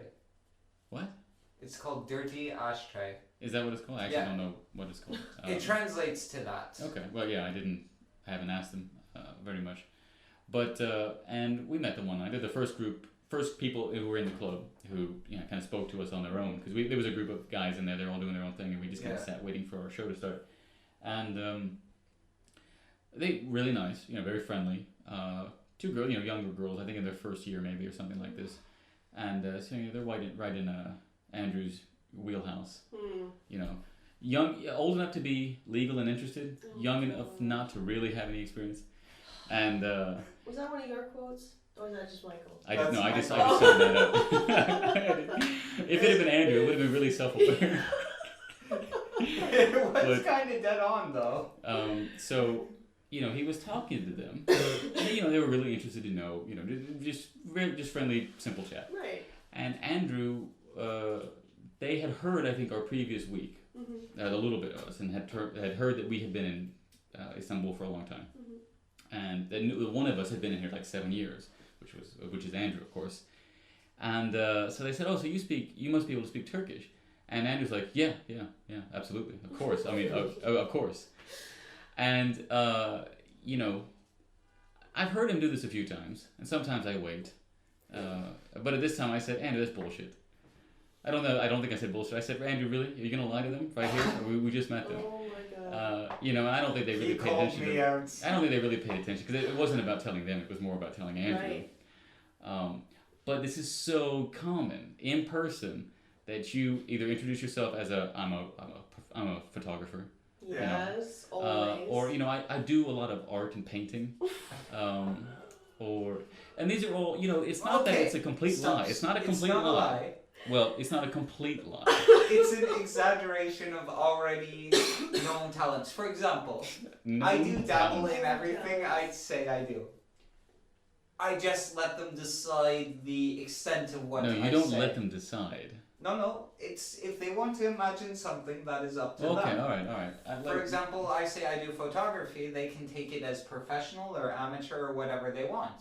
Well, you're right. When you say I do photography, when you say I'm a photographer, that No. implies, and I've heard you say that at least Okay, once or for twice. generally on these sites I say I am teaching English right now and doing photography.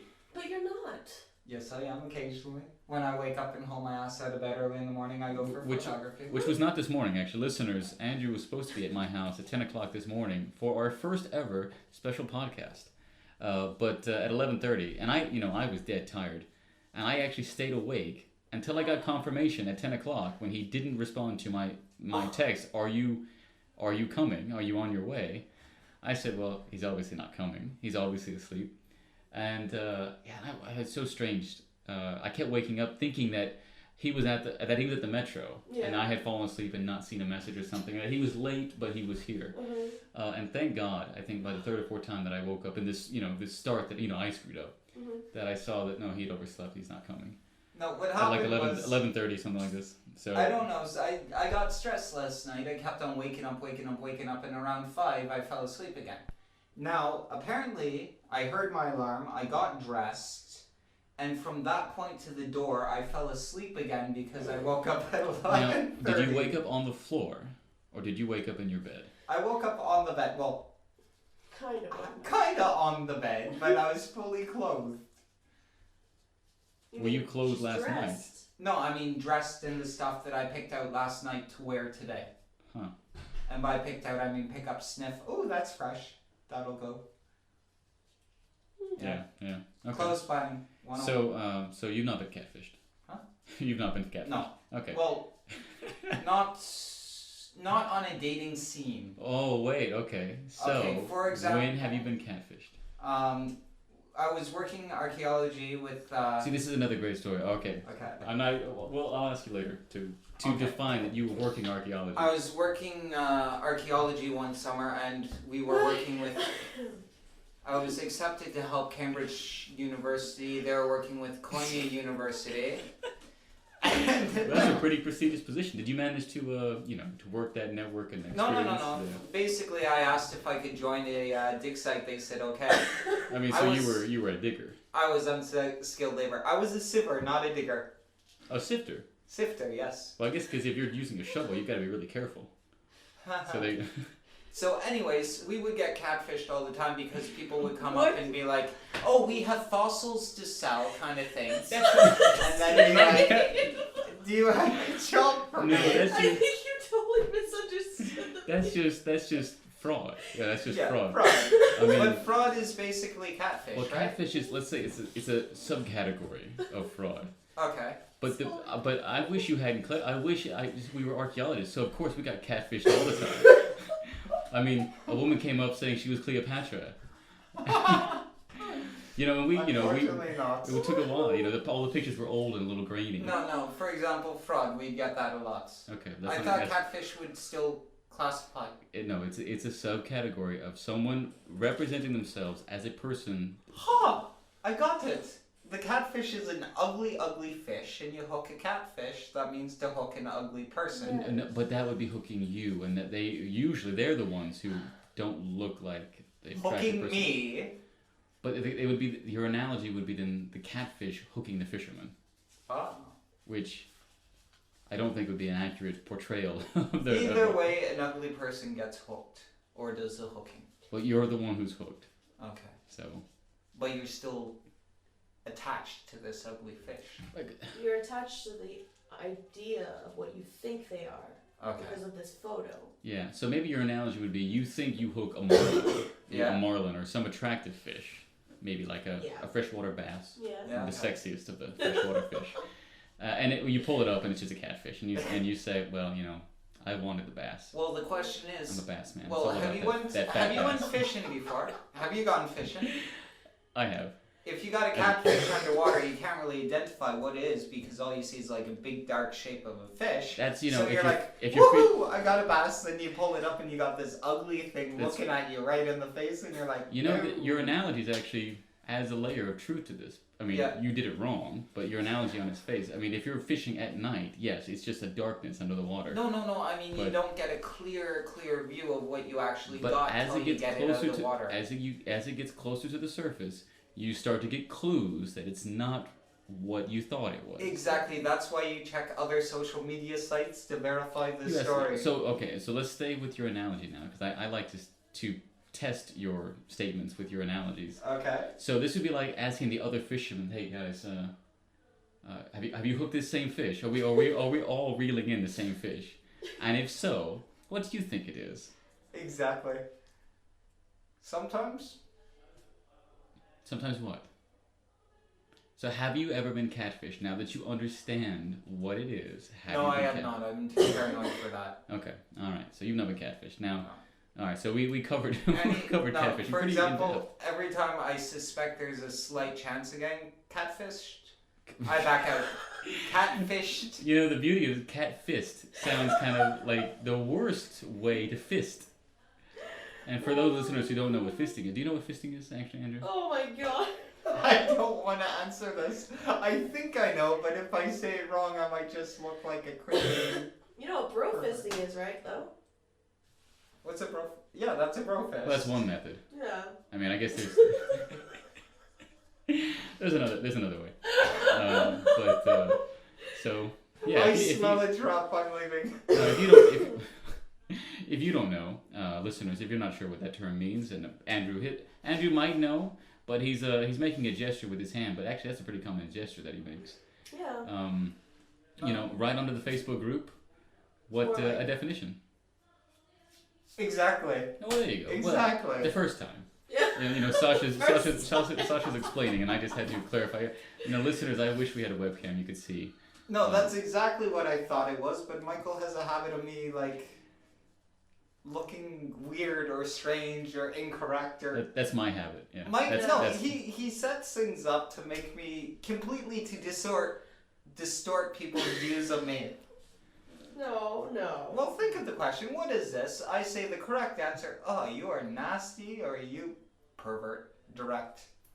Well, I'll admit that was maybe a no-win situation. Yes. But it wasn't meant to distort your. I was just simply giving you the opportunity to demonstrate the extent of your knowledge. Okay. And Apparently, I'm not that naive. I know what I heard of it. No, you were saying you knew it. You stopped yourself. Listeners, go back a few seconds and verify that he No, had I started heard to of it. say he knew it No, before he tried to clarify that he'd only heard of it. I've only heard of it. Okay. Yeah, all right. Alright. To know What did it hear sound like? Something is the same. What did it sound like? What did what sound like? What you heard? I don't know what you're talking about. Moving on. I know. Yeah. Oh, so you do know? Okay. All right. Anyway, move. I Yeah. refrain to answer that question on air. That's a wise choice. But we've only got so much more time. We've gone quite a bit, Yeah. which is nice though, because we might edit all this up, or we might leave it as is. But I don't know if people will get through the opening interview because it was Yeah. more informative, and thus far I think we've got a bit more energy with less information. It's a balance, Okay. Just Pretty like me. balanced. It's fun. I'm a complete balance. Yeah, Sanity yeah. and crazy. So sanity and insanity. It's basically. Yeah. Okay. Sanity, insanity, I just nuggets wanted of to double truth, complete bullshit. You gotta pick and choose. But I was trying to work towards asking you about some of the people you've met that weren't catfish. Strange people you've met maybe for a date. Yeah. You got any stories? I think you had one or two. Andrew alluded to before off air, but I don't know now if we're so far removed from the What do you context. think? Well, like I said before, one of my best friends now, Amir, I met Okay. him on OkCupid, and initially we did go out for a date, but then we realized that we're more compatible as best friends, so we're in contact a lot, and not really looking for anything super romantic. That was Andrew distracting her with some kind. What was that? What would you? Oh my God, Andrew! Andrew, I think he saw some stuff on TV and he's recreating it here. Some pelvic thrusts, some aerobics. It looks like. Some aerobics. You got to stay limber. You got to stay flaccid, right? Flaccid. Limber. But yeah, other than that, no. I mean, everybody, Ooh, all limber the rhymes with Tinder. all the men on OkCupid or Tinder are looking for something serious, and I'm So not. really, so it's very Yeah. it's a serious dating. It's not this It is. one night stand type of thing. Yeah, no. Apparently, that's classification is serious in Turkey. Is what? Yeah. One night stands. They're serious about I mean, one night stands. people message me saying, "Oh, your profile is complete BS because there's no way you're on this kind of website looking for just friends." And I was like, "What are you talking?" Well, at least they about?" call you out on it. They rather than just do, saying but it. I mean, it's just I'm not looking for anything romantic, and they're like, "Well, I'm looking for a wife and a girlfriend, so goodbye." A wife Okay. and a girlfriend. I don't know. At the same Well, Aura. time. What about the yacht guy though? He was looking for a he wife and a girl. See, Oh, this is why we need Andrew, because Andrew will Yeah. remind you of a story you might otherwise have. Well, this is someone that I met on Put to rest. WeChat, not even a dating site. WeChat. WeChat. You have a Wii? no. This is a different kind of Oh, really? WeChat. Okay. Yeah. I was thinking, they do have those little avatars, those little me's. Yeah. I wonder if there's, any kinky me utilities. We porn. What are you guys talking about? A Wii, the game Wii. console. The Nintendo Wii. Oh, with the stick. Okay, I got it. Yeah, and you Mm. make like the little characters and stuff. Okay, I think Okay, we had a all Wii, right, but I've never but used let's it. go back to. Moving on, Yeah, yachts. And he would only speak Turkish to me, and okay, whatever. yeah. Could he And- speak another language? No, he couldn't speak English. Okay, all right. So he had an excuse for only speaking Yeah. Turkish to you. So and I was like, all right, fine. I guess I'll practice my Turkish and use translator. But that it kind of wears off after a while using a translator all the time, and You mean the novelty, the Yeah. excitement? yes, it just kind of like wears off, and I just stopped talking to him, and then he was like, Okay. he started getting really Aggressive. and like really vulgar and sexually, and it Okay, was yeah. just like, Oh, can I enlighten the audience? oh, okay. Okay, What? what was it? He goes, I got a yacht. Do you want to come on my yacht? No, thank you. It's free? No, thank you. Are you sure you don't want to come on my yacht? Yes. Sex? No. Are you sure? Yes, I'm serious. And then And sends then- me a very inappropriate Exactly, photo. a few inappropriate photos, a few Of a boat. aggressive messaging. Did you A ask couple- him? Did you ask him about the size of the boat? I know it's more about the. They the sent me a motion of the photo ocean. actually. Yeah. It was a very nice It boat. was a very nice boat, but So wait, now is this a euphemism? No, Because no, you- because this you is, liked it, no, 'cause this you- is an actual boat. That was just in an On inappropriate water. place. Didn't he send you a picture of a different boat as well, or was that someone else? Okay. This is the same guy. He sent me a picture of his summer boat that he hangs out on during the summertime. You ever think maybe it was catfish? Was he in the boat? Was he No, visible? he wasn't actually. Yeah, Could've so it been could have been catfish. exactly Catfish. catfish. Could've been. But he definitely got impatient, then explained reasons of why he wanted her on this boat. Which Yeah. was what? Just the sex? Just Yeah. a sex. Oh, okay. Yeah. It wasn't that the world's ending. Yeah. And No, it I've was- chosen you to be the survivor with me. It was one of those Merhaba nasılsın sex situation. Yeah, like my Hi, video. how are you sex? That's my video. Yes, it's a very good video. I liked that video. Whatever. So you want to plug that real quick for our few listeners? Well, for all those listeners who do have Vine, you can find me on Sasha Wong, and I make a lot of pretty funny videos on Turkish men in Turkey. And that was one of them, Turkish men at the bar, and what they say. And yeah, it's pretty funny. Now, do you find it relatively effective? I mean, how do you respond to this? Because maybe there's something that Andrew could learn. He's been here long enough, but maybe he hasn't picked up these tricks. Oh God, don't start. Please don't start. You ever pick up tricks? Tricks on what?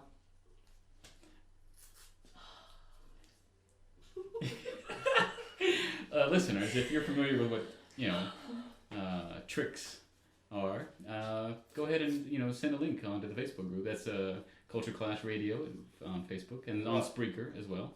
You mean like fancy place with a good view kind of tricks, or Well, I guess in I some can cases, spit fire and juggle? in some cases there might be some spitting of fire. So yeah. Anyway, Ha Oh my God. I got it. I'm not gonna answer. Oh. I'm not gonna dignify that with an answer. I'm going for a cigarette. all right. Well, we're still we are kind of on air. Oh. I mean, we're not broadcasting live. Listeners, I think you may already be aware that this is a podcast recorded many hours before you're listening to it, enjoying it. But Andrew still thinks it's online or on air. So, Hello, people in fictional internet land. is it what the internet is fictional? I No, think no. This is the real internet. These are Right. real people. This Yeah, but the thing is, right now, it's like time travel. We're It is. speaking in the past to the future. Yeah. Yeah. Yeah. I mean, that's Yeah, that's that's technology. very cool. Yeah, Usually you exactly. had to. It was a different world before. You used to have to write it, So and then they would read it at a later time. I mean, it completely. From a time travel standpoint, different mechanics altogether. Einstein doesn't apply in written form. okay, so I got a question for you. If someone does a podcast in Australia and then posts it, that would be a message from the future because it's Mm-hmm. made at a different date and time. Yeah. Yes. Technically. Is that a different time? It's like, for example, I Skype my parents. I Skype sometimes. It's 7-8 hour difference, but sometimes I call from the future because it's still the previous day. I think with your logic, every moment that you call them, it's from the future. Future doesn't move one day at a time. But it's more It's kind of a effective and kind of continuous- cool when it is one day at a time. And Just like I'll take hello. do you draw it out like that? I mean, I maybe do your words get distorted through the dimension of time? Sometimes they do. It depends on who I'm speaking with. For example, you distort my words anyway, and it's in normal time. Yeah. Well, I mean, when you talk to your students, are you usually talking to them through the past? Through the past. Is that why it's usually so incorrect? No response to this? Oh, well, I should be waiting. It might be coming in the future. So, are you going for that smoke? Or you gonna stick it out? We should probably decide when we're gonna wrap up the show. We're almost at the 2 hours. Oh wow. So I think 2 hours is a good round number. Well, I should have spliced in some music, but I don't think we really have any Don't have obvious any. gaps. Well, I was gonna say if you guys want, we could take a break and then continue running with it. They don't kick us out till 10. Well, I mean, I don't know. I have no problem with that. This could be a good time to play a song. Yeah. What song are we gonna play? I've always been picking the other ones, but we got 2 other people. One who actually knows something about Do music. you actually got a We're music not. on No, your computer? I'll add it. I'll add it to the podcast. Hold up. It's called We're not editing, gonna. Andrew. We're not gonna play it off your phone. Really? No. No. I like that The idea. quality is gonna be awful, and I think the listeners have been suffering enough now that you've been here. What do you mean? Hey! I'm kidding. It's really. Someone's gotta relax the mood. I I don't think. know. What I about mean, this you're thing? like, you're good, but sometimes you can be a little all proper and pristine and be like, You mean when what I'm do you talking about think about fisting? this? When? Even When you exactly? say, I mean, I try not to be uptight with fisting. You're uptight whatever you do. What have I been listening to lately? Yeah, what have you been listening? You're part of this. You're part of this music scene. I mean, I everything I Exactly. listen to is old. I've been listening to a lot of Nirvana actually lately. Well, I got a favorite Nirvana song. Oh yeah. The cover of Bowie. Oh. That's not it though. Really, I think this is the quality's terrible, Andrew. We're not gonna play it, dude. No, Andrew, stop. Andrew, really, dude, put it off. Think about the listeners. Oh. It's not about but you. I always think about the listeners. No, you don't. I think about the listeners on what they think about me. Yeah, and Which right is, now. well, I've been giving you the feedback, and you're becoming more uncomfortable, I think, with it. So you've got all kinds of energy and ego right now. I always have an ego. Anyways, so Yeah. All right. So the man that sold the world. That's my Oh, favorite that's a Nirvana good song. one. Yeah. So Okay. maybe we'll load that up. So listeners. which one was that again? The man who sold the world. Ha ha ha. Did you listen to Nirvana? I listened a bit, yes. Oh yeah. What's your favorite song? In high school. Okay. Oh do you yeah. not- What's your favorite yeah. song? I don't pay attention to song names Okay, or well, what does it singers. sound like? How'd it go? I can't actually remember. What's the chorus? I got Nirvana on my phone. What No! are you talking about? This is what I mean. See, for you and music. This is why you we don't have know what you're talking about. we have technology for a reason. It keeps tracks of things like who's our favorite artist, who's our favorite band, What who's is the the favorite name singer. of the lead singer of Nirvana? I don't know, and I never cared. You know, that's kind of an important fact. I mean, What does the drummer of Nirvana play now? for example, I like I'd be guessing at that because I only. I like Iron Fighters, Maiden. right? I've Yeah. listened to them since I was like Iron Maiden. The 10. fact that you're how old? I went to Iron Maiden concert when they played in Besiktas, How old are you? but I still don't know How the old are you? names. How old are you? I'm 26. The 27 next idea month. that you're going to be 27 soon, you're a Canadian guy living in Turkey, and the only band that you choose to identify that you know anything about that you really follow is Iron Maiden? Because you didn't bring them up when I asked you who your Well, favorite no, I music- mean, I musical listened groups to them were. before. I seen the concert, but the thing is, they're famous, What world about the hand famous, clapping? and I can't be bothered to even learn the names. I don't know their names. I can't name them. Nobody knows the names of the band members, but you gotta Yeah. at least know some songs. So, I mean, yeah, that you identify that you like. But I Okay, mean, like- so do you know how many of the Beatles do you know by name? I know there's 4 Beatles. That's it. You don't know any of their You names. don't know No, their names. You I don't don't want? really care to learn. What about Rolling Stones? Rolling Stones, I don't know their names. I don't pay attention. It's like Jagger. Okay, yeah, Jagger. Well, suddenly now this all makes sense. No, All these times he was thinking the moves were some Guns arbitrary N' individual. Guns N' Who's Roses. Jagger? Look, for example, movies. The only people that I actually know the name of out of famous actors is pretty much like Johnny Depp. Yeah. Why? Because Michael looks like Johnny Depp? No, Did because you know him before you met me? for example, the Underworld, the main lead actor. I have no Actor idea. or actress? Actress. I have no idea what her name is. I like how he Natalie chose- Portman. No, Underworld. No? Underworld. Who The was it? vampire one. Yeah, the chick with the like. And Actu- the nice black hair. Beckinsale. Kate Ah, Beckinsale. yes, yes, yes. Or you're for right. example, But what's funny is um, that Underworld is the example film that he brought up. I know. what? And I she's- bet you chose that. Yeah, because you're thinking of film. Oh, there was a girl in a skin tight leather suit jumping around. Actually, killing I murderers. really liked that film. I'm sure. It, Underworld the was good. cinematography- cinematography was amazing. Pirates of the Caribbean was good. Lord of Which the one? Rings. Which one? Which one? Pirates of the Caribbean. Did you see? I enjoyed the first one. What happened in the first one? I forget. Yeah, how'd it go? That was where they had to get the Spanish gold. That's when they had the curse. They were cursed.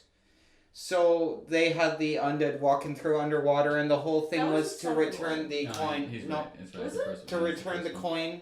The To the pirates chest. that were like the weird zombie thing. Yes, that was the first Pirates of the Caribbean. Was it? Second the one was called God, you're so loud. The second one. End of the World, Edge of the World. That's yeah, where. the third one. The second one had they were like the fish monsters because they were Davy Oh, Jones's. yeah, yeah, Ah, I thought that was the third one. I know that Captain. No, that makes sense. They had the release the Kraken, and then Johnny Depp, Captain Jack did the epic like last battle scene before the Kraken Yeah. ate him, and then that was the start of the third where they came back to get him.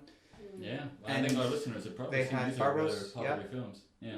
So you only know in all of those, every film you've ever seen, you know Johnny Depp. I know Johnny Depp. Oh, Wait, Hello? well, I'm sorry, what? Johnny Depp. Okay. Then I'll have to go back and- I'll Orlando have to go Bloom. back and listen. Hold up, Orlando hold up. Bloom. Orlando Bloom played Legolas, and that's the And the extent of woman? what I remember. And the woman? What other film? What was her name? Wait, Liv Taylor? Tyler? Liv Tyler. I can't remember. In which film? She was cute though. Lord of the Which- Rings. Yeah, that's Liv Tyler. Keira Knightley. But that's in that's about. He was talking about Lord of the Rings. But- Keira Knightley is not. Orlando Bloom. He was in Lord of the Rings, right? Yeah, he was What- Legolas. Can you think of any other film he was in? He was also in Pirates of the Caribbean. Okay. Caribbean. Caribbean. Do you know- Caribbean. Do you know the difference between Caribbean and Caribbean? Caribbean is a gun, right? That would be a swing and a miss, sir. Caribbean is the noun, it's the name. Okay. Caribbean is the adjective form. The location. Okay, got it. No, the adjective. Okay. Something is a Caribbean man. He's from the Caribbean. Okay. Oh, well, and, and that's not, not everybody knows that. So that's not in and of Actually- itself funny. But it was funny. What's the gun? The Kalashnikov? Caribbean. What- No, Caribbean. Carabiner. Carabiner. The old. It's No, an that's old someone, style that's someone weapon. who Caribees.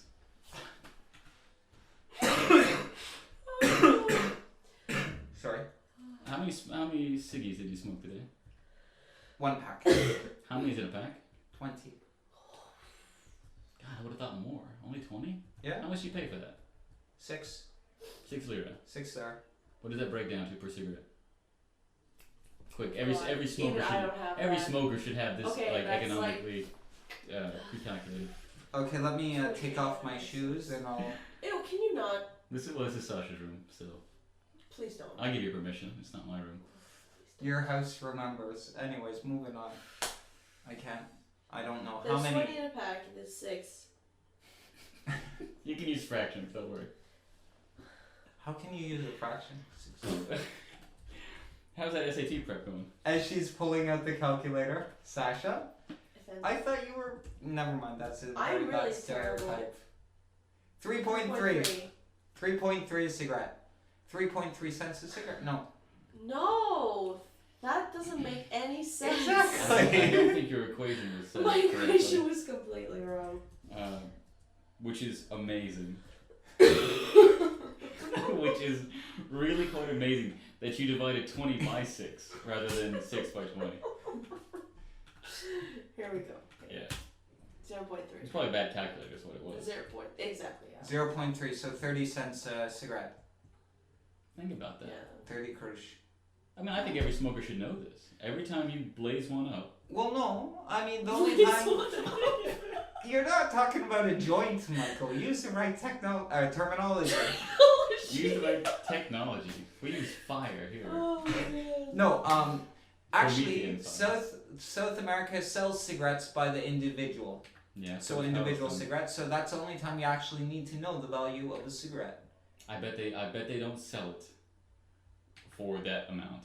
I bet they Some do. charge a slight premium on that individual cigarette. 10 cents, 30 cents, 20 cents, 40 cents. Are you just naming values? No. I mean, I went there, I smoked some. Who is she? A friend of mine, Andrew. Okay, why are you looking at her when you're on the radio? Because I was just looking through Facebook to see what's going on. You know, Why we do stay you need to connected. look You know, at the one characteristic of a quality radio production or podcast production is that you're not in a tiny little box. Yeah. You're still connected to the outside world because you're talking to the world. And what is the world? World's an egocentric Place. entity. It's thinking about Okay. itself. So you're talking to the world from a tiny little box. Mm-hmm. Fair enough. Well, yeah, he got a little closer, didn't he? Well, he saw you looking at women online, That's what I and he thought. I started was to like, he started to ease his way over. Why are you so close? How did I get this I'm close? so- Anyway. Andrew, when he smells blood in the water, and blood in the water is a photograph visible of a woman. Yep. He gets a little agitated. His movements get a little faster, a little quicker. He starts clapping his hands more frequently when he's speaking. Sasha, don't clap. That's his shtick. Yeah. It is. You got a little excited. Did you like what you saw? No, not really. Not my taste at all. Who was that? Let's identify who it was. It was not a mutual friend, an acquaintance. Okay. I know her. Is she in Istanbul? I know of her. No, she's in Beijing. Okay. Well, I guess she's not really missing out so much. No. It wouldn't have worked long distance. Andrew's got needs. Yeah, exactly. What? You got needs. Right? Yes, I do. Yeah. Okay. I mean, I guess if that condom in your wallet's been there for how many months? Almost 10? I mean, I guess your needs they're modest. They're modest needs. 8. 8 months, okay. Well, that's not so bad then. Yeah. That's pretty bad, dude. I actually 8 forgot about it. months. Well, I appreciate that he just carries because you just never know. Yeah, the last we time. gotta replace it already. When's the last time you used one? I'm not even gonna ask when's the last time you had sex, but when's the last time you used a condom? That would probably be when this one went in the wallet to replace the one that was just Well, used. that's what I'm asking. Was this a So- replacement for a previously used one, Yes, it or was. was this thinking August. would the previous one had melted inside the package? And you That felt has it- happened. Well, no, funny thing, in my old place in Ankara, my apartment did not have heat during the winter, so it was freezing. I was waiting for the gas to get hooked up. The day they hooked up the gas and there was heat in my apartment, Yeah. a whole box of condoms exploded. Apparently they could not go from freezing temperatures to lukewarm. I'm sorry. Did they hook up a microwave to your apartment? How did it transition from freezing to hot fast enough to shatter It was lubricated things? But It was in plastic, rubber. Ankara. It was dead It does- winter, so That does not explain to me. the weather would be minus 15. My apartment would be slightly colder, so minus 17. I get the cold part. I don't get the transition. The flash frying of cold, hot. How long does it take, Andrew, to heat the volume of a room? No, this With was the over radiator. time. It didn't just go boom. Anyways, either way, But you said they exploded. That usually involves a boom. when I looked in the box, all I had was So they burst had melted. open. They had So I melted think they over probably time. froze. That's why they burst. Okay. Because the liquid inside expanded. Uh-huh. So when it got warm, it just oozed. Okay. Either way, they're non-salvageable. Did you try? No. Trial and error? No. Well, I mean, so were you, before you got the heat fixed, I mean, you just had frozen condoms. Did you ever try to use a brittle condom? To roll it on? I mean, because I would think it's so cold, it would kind of maybe be a... you know, it just might, it might make the act a little more difficult. No? Yes? I mean, because it's so cold, it'd be a little shrinkage. I mean, maybe it would go on easier. Massive shrinkage. That is an oxymoron right there. Massive shrinkage. Yeah. I mean, but you didn't have that issue. No, I do not have that issue. Okay, well, that's good. I mean, it's good. It's probably would have been dangerous to use a brittle condom. They break easier, I assume. Yeah. That's the definition of brittle, yeah. So anyway, enough about the your condom experiences. Yeah, that's cold, man. That's really cold. How long did you live in a room that was that far below zero? I mean, to be honest, I have to imagine you could not live in an apartment below zero. Start of winter to the end of winter. Bullshit. So Absolute it was about a month. Winter is more than 1 month. No, it was about a month where it actually dropped below zero. But I You had lived no. below zero for a solid month. I had no heat in my apartment. No. Yeah, did you have hot water? No, because it takes the gas to heat. Then So how did you shower? You did not live for a month Yes. surrounded by. Did you shower? Bullshit. yes, Did you shower? Did you have heated water or water ice? kettle. Did you have water or ice? Heated water kettle. No. How did the water? Where'd you get the water? I had just said you water. had- It was not heated water. So how cold was it? Very cold. No. Yeah, how but you just cold said was the that you temperature were- around you and in your apartment? But the pipes from the other apartments still worked. You. It was an old Capigi Digresi, so you So- have their apartment, my old pipes go through their apartment, so they're heated to that point. And if there's more water flow, What you are assuming, when you heat water in Turkey, for people who are not familiar with the way heating is done in Turkey, there's a gas heater yeah, for each apartment. So the water is not heated prior to getting to being siphoned off at your apartment and going to your heater. So the water, if it's freezing outside, it could, in theory, I mean, freeze the pipes in my apartment. the but it apartment did at the not. top of the building does not get automatically hot water No. because it went through everyone else's heater. But So- no, the advantage to the living in the middle is you steal heat from other apartments. Yeah, but I don't think of the water. I do think, yeah, okay, you Either way- get the heat coming up, in the building itself, but you're at the bottom. None of my pipes froze. So I'm going to think that the temperature inside your apartment had not been a steady sub-zero for a period of 1 month. I Would you- never said steady. I just meant it got that hard. Cold. Low. Low. Got that what? What did he say? Gold. Cold. Got that gold. Cold. Gold. I said cold. I'm sitting right here. Yeah, but you're also higher. Listeners, you have the opportunity to go back and listen to exactly what he said. We don't have that as we're recording this live. Go back and check to see if that was cold or gold that came out of Andrew's mouth. Either way, I had a hot shower at work. Yeah. So you took showers at work. Or I would just go in cold water, or I would actually And use. freeze? Yeah. But dude, how many times did you have pneumonia? How Um, many toes do you have now? I have all Did you time. lose a few? You know what I did? I took a water heat. You know the Is kettle. that why you're not using your condom? The kettle. What I used to do was I take a water kettle, I boil water, put it in a Coke bottle, shut the Coke bottle, and throw that in my bed before I climbed in, and that would work as a water Yeah. bottle. Wouldn't that melt the plastic It would though? I mean, you melt the heated it. You plastic. didn't boil it. It wasn't boiling when you poured it into the plastic. It would be a mix, yeah. Okay. I melted one and. that was You not- learned your lesson. Yeah, I learned my Yeah. lesson. Okay. I learned that you could boil eggs in a water boiler, or water kettle. Yeah. Was You that can- like this? You was this can- like the opening to You 2001? can The cook. dawning when you You realized. can cook macaroni in a kettle. You can cook sausages in a kettle. You can cook, make toast actually on an electric heater. Now the beauty of this is that as we've established before, you established off air, and we have reestablished here on air. You only learn through extensive trial and error.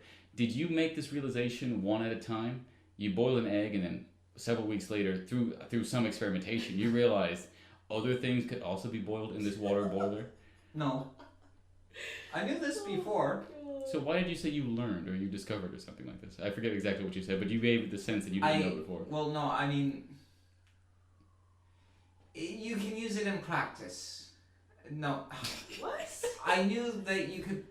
Technically, there's nothing stopping you from doing it. I mean, this But I never is physically proper tried it. proper social etiquette. I think it's what's Yeah. stopping most Yeah. people. Yeah, you don't use a tea kettle for these working class needs of pasta and what was it, egg? Eggs, sausage. Did your tea taste like sausage from there on out? Probably those things stink. I was gonna say, or even the eggs. I mean, the egg Yeah. smell kind of Oh. lingers. Well, Are you a big tea drinker at home? No, Yeah. Okay. So you only what were you using I'm a the big kettle water for? drinker. for cooking and the water bottle. And then whenever I had guests, I But you know, I don't. keep- Did you not have a pot? I just But- realized now. Most people don't need to do this because they have a pot. But the thing is, where do you heat the pot? You have no gas to work a stove. So this is an electric kettle. But clarify, This is was an an electric. electric kettle. Okay, all right. They should make the electric pot. I mean, for Yeah, I poor know, for right? poor Yeah. people living in frozen places Yeah. with no Yeah. gas, they should make the electric pot. That would be awesome because right now my gas is shut off. Oh wow, to be honest though, I wasn't paying attention to this. You can't control the heat on an electric kettle. Yeah. So I think it might be very plausible you could burn or destroy it by putting like pasta or something. You have to be careful and watch it. But you- Andrew's an expert. You're careful. No. Yeah, this is a big electric kettle too. Mhm. No, it was the standard white one that I got for like 20 lira. Hmm. Don't knock it. Remember when you were out of I'm not knocking out anything. of gas and you had to take a shower and you're like, I don't want a cold shower, and I said just heat water in the kettle? Yeah. How'd that go? Did No, you it do wasn't that? bad. Yeah. It wasn't bad. It wasn't bad. We'll I have mean- to do that tonight, actually. If the roommate hasn't gone and paid. You for it. survive. I survived. Well, you know what? That's what the expat life is all about. Survival. When cultures clash, the one who wins is the one who's still left standing. Amen. Exactly. Amen to that. Amen. So we were talking about the man who sold the world. I think that's Yeah. it's an appropriate time to take that. So, Andrew, you don't remember this conversation? Oh, that song. Okay. Yeah. So anyway, we'll leave you with that, and we'll be back for a little bit after that. I don't think we're going to be on here much longer, but for those who manage to stick through the whole thing, we're going to be rewarded with some 20-year-old Nirvana cover of a 30-year-old David Bowie song. Yeah. All right, so enjoy. Hold up. And you guys continue. I'll be back in a second. Are you seriously gonna call her right now? No, I'm waiting for her to respond, saying I can call, or for her to call, or if she says I'm busy. Who? Who's that? I don't understand. The doctor? Actually, I Who? need to. Doctor who? The This is- infamous doctor that if you don't shut up about it. So that was. They weren't aware that we were back on air. We're back. I hope you enjoyed The Man Who Sold the World. That is really my favorite Nirvana song. And I like some other Nirvana songs. It's always strange, I think, when you say that your favorite song of an artist is a cover of another artist. And especially when I don't really care for David Bowie's, original. I'm not a big Bowie fan, I guess, in general. So, but anyway, that is my favorite. We're back. We won't be here much longer. We're going to wrap up soon because it's getting pretty late. But yeah, they didn't realize that we were back on air. Andrew has a special friend that he's always talking about, and he's, I guess, going to try to call her now, even though he knew we were coming back. So listeners, that tells you just how much Andrew appreciates you and your experience. And apparently Sasha, upon hearing about this special friend of Andrew's, had to go to the bathroom, maybe to vomit or something. This person is, we hear about this person every time we meet Andrew. It's always about this special person, this special lady. So anyway, we've actually covered a lot of ground tonight. We've introduced Sasha. Sasha will probably be a regular contributor, hopefully. I don't know if she'll be here all the time. I doubt she'll be here all the time because we all have our own schedule. She's got her own, I guess, something like a podcast, something like a blog on Vine, which I guess the young people know about. I don't really know so much about it. Andrew was explaining that it's like YouTube with the time limit. And I remember YouTube used to have an 11-minute time limit. But anyway, so she's on there. If you like Sasha Wong, that's who she is, and that's where she is online. She's on Vine.com, I guess. And she's also performing regularly around Istanbul. So if you're interested in catching a show, catching a performance, or just running into her at one of these shows, you know where to look, because the place to look is where she said. And I think she's coming back, so we're getting ready. Nope, not her. I'm still. So you only got me. This is a good test to see what it would be like if the show was just me. And I think it'd be pretty dull, because I'm not prepared to talk all alone by myself. And the air conditioning's on now. I wonder if that's changing the sound of it. Well, we're back. They're back. Hello. I've been here already, but they're back now. Sasha, did you you go vomit after hearing about the doctor again? Yes, I did actually. But Yeah. I feel much better now. Okay, that's good. Did you get it out? No. I didn't say the name. Do you want us to edit this Little bit. a little bit? Little bit. A little bit. Oh my god. Do you know has this special person that I like I said, I didn't identify. Listeners, you know I didn't identify. Do you know if this special person is a special listener? Maybe. Probably not. Probably not. Do Probably you not. talk to this special person about the show? Yeah, we talked a little bit. Oh, is she excited to hear you online? I mean, on the radio. She just asked details and when it was. That was it. Did you tell her about the podcast?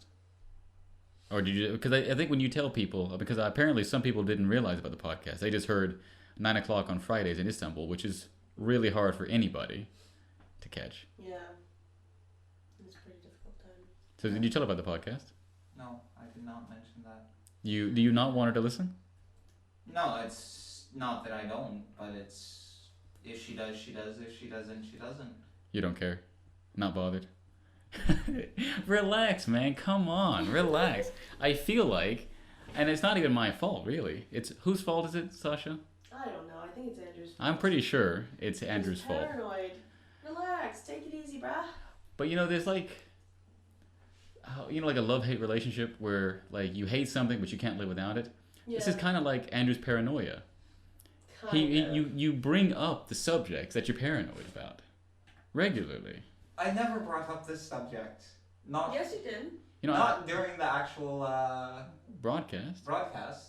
Well, no, we do have a little broadcast of that because we were getting ready to start before you both left.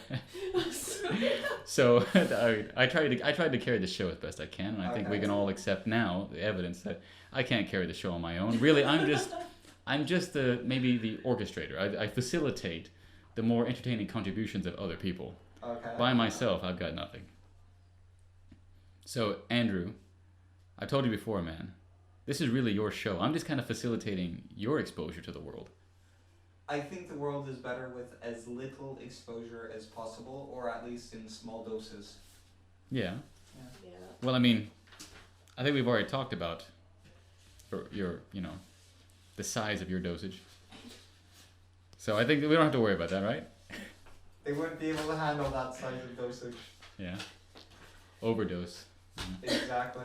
So, like I said, I was telling the audience, those who had been listening, I was telling them what they had been listening to, in case they had forgotten over the course of 2 hours. I think what we'll do, we'll break this up into a couple sections. Okay. We'll do the return. Oh, the return of the Andrew. You like Return of the King, right? Okay. That's what we'll do. We might even open it up. I might even open it up with the theme song from Lord of the Rings. I would Dude, like that. that'd That be would so be funny. epic. Because you were talking about that he got a violin. Andrew bought a violin recently, about a year ago. Year ago, yeah. And was it at that time explicitly to play Game of Thrones' intro song? No, that was Lord of the Rings and then Game of Thrones. Yes. Okay, so yeah, so did Which you happened. learn how to play? No, Okay. But you just pose with it. pretty I was much. gonna say you take a lot of photos with Yeah. that thing. I mean, I just It assumed is the a sound. beautiful tool. It is if you know how to play it. No, I mean for photography alone, it is a beautiful tool. It So looks wait, great. no. But- What's the definition of a tool? Doesn't it help to do some work? Exactly, it helps me. What's it it- helps my models. It helps me. What's the But definition? you're the only person that's modeled with it. Yeah, No, what's I've actually had a couple other people model with it. you have models? I had some models. Who? We don't have to give us names. Just give us vague descriptions. I mean, physical Look at my descriptions. Facebook. You how do you find Yeah. these models? Are you gonna put your phone down during any course of this second half of the show? That person's not going to reply right now. If she was going to, she would have already replied. The myth. I mean, you're not writing this whole time. When I see your hands moving, your thumbs moving, it's not because you're typing. You're just keeping them limber. You know, any So- moment now. Refresh. Well, she has seen it. You know, that's like the worst addition to Facebook. I hate that The edition. worst I addition to know. Facebook because it makes you feel like that person's ignoring you, and at the same time, I hate it. I have to think about how can I just not click on the browser. Mhm. Like I see it, but I don't click on the browser, so I'm hoping that Yeah. it shows and I haven't. Because I just don't want to respond at that moment. I always Worst do that too. worst addition ever. She's seen it 1 minute ago. You know, that's maybe a little bit identifying. I would maybe, if I was so paranoid, I would refrain from making such It's a little stalkerish. measurements. Why would it matter? It's not like this is going up right away anyway. You do get a little stalkerish when it comes to these things, though. Oh, she saw it 23 minutes ago. No, that's my paranoia, anal retentiveness.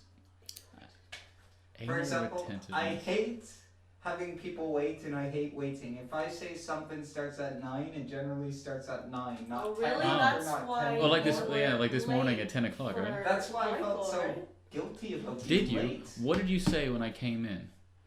What did you talk about for the first hour and a half that I sat rather seethingly in the salon upstairs? I was giving. Who were you talking about? I was It's, talking it's about someone our we've been show. talking about. I was talking about our show. I don't recall that very I much. was giving materials for the show. We Somehow worked I into don't that. believe you. We worked into that. There was some show discussion, but we Yeah. worked into it after I kind of verbally slapped you about your tardiness this morning, You always verbally slap me. and you don't ever learn. So the slapping has to continue. Yes. But thankfully, it's only verbal. There's no permanent scars.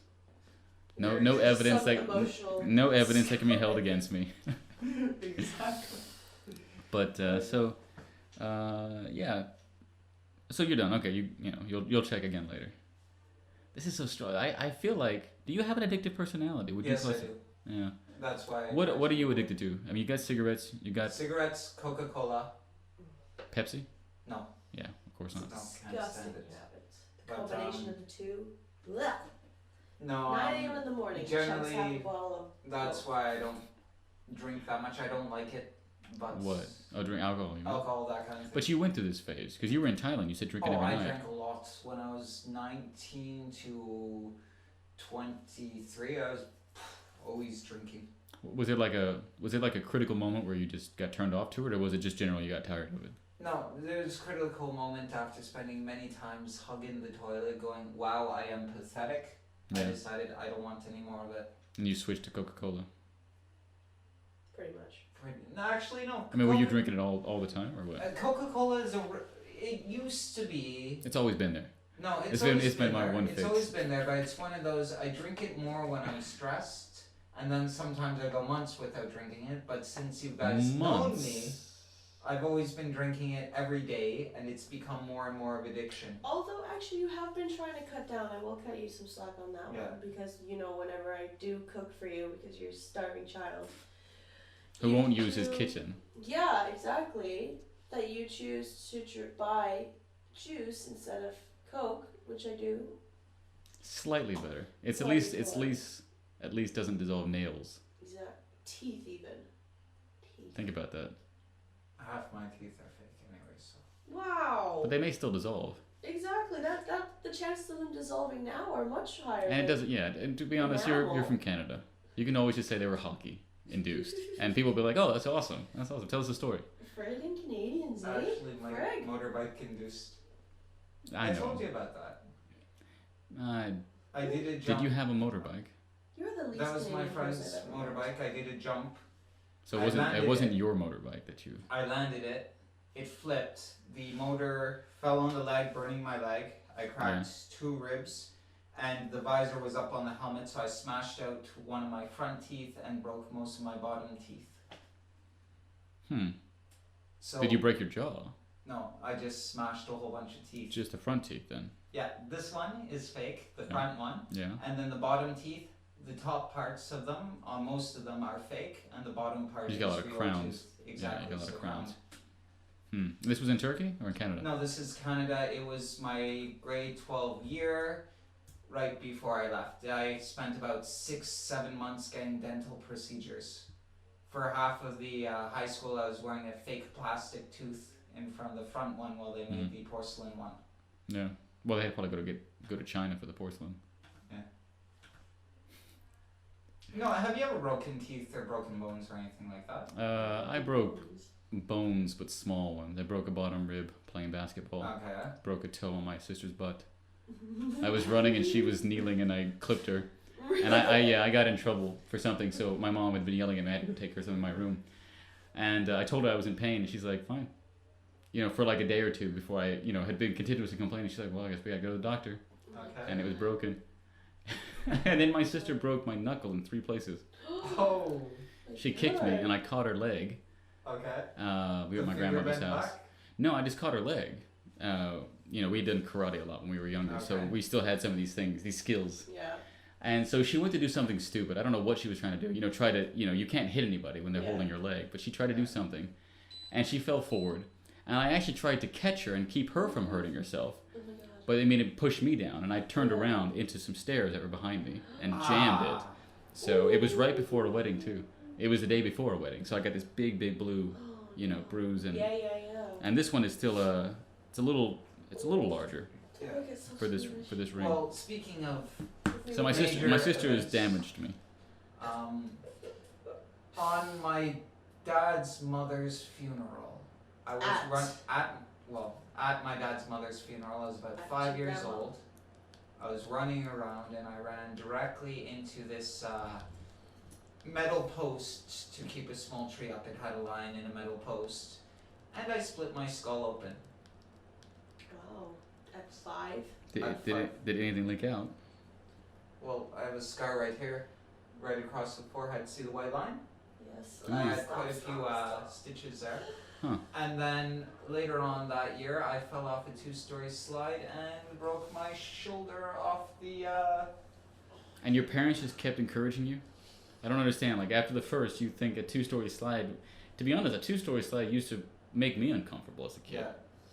That's like the high dive to a 10-year-old. Exactly. It's just Yeah. not a good But I was idea. 5.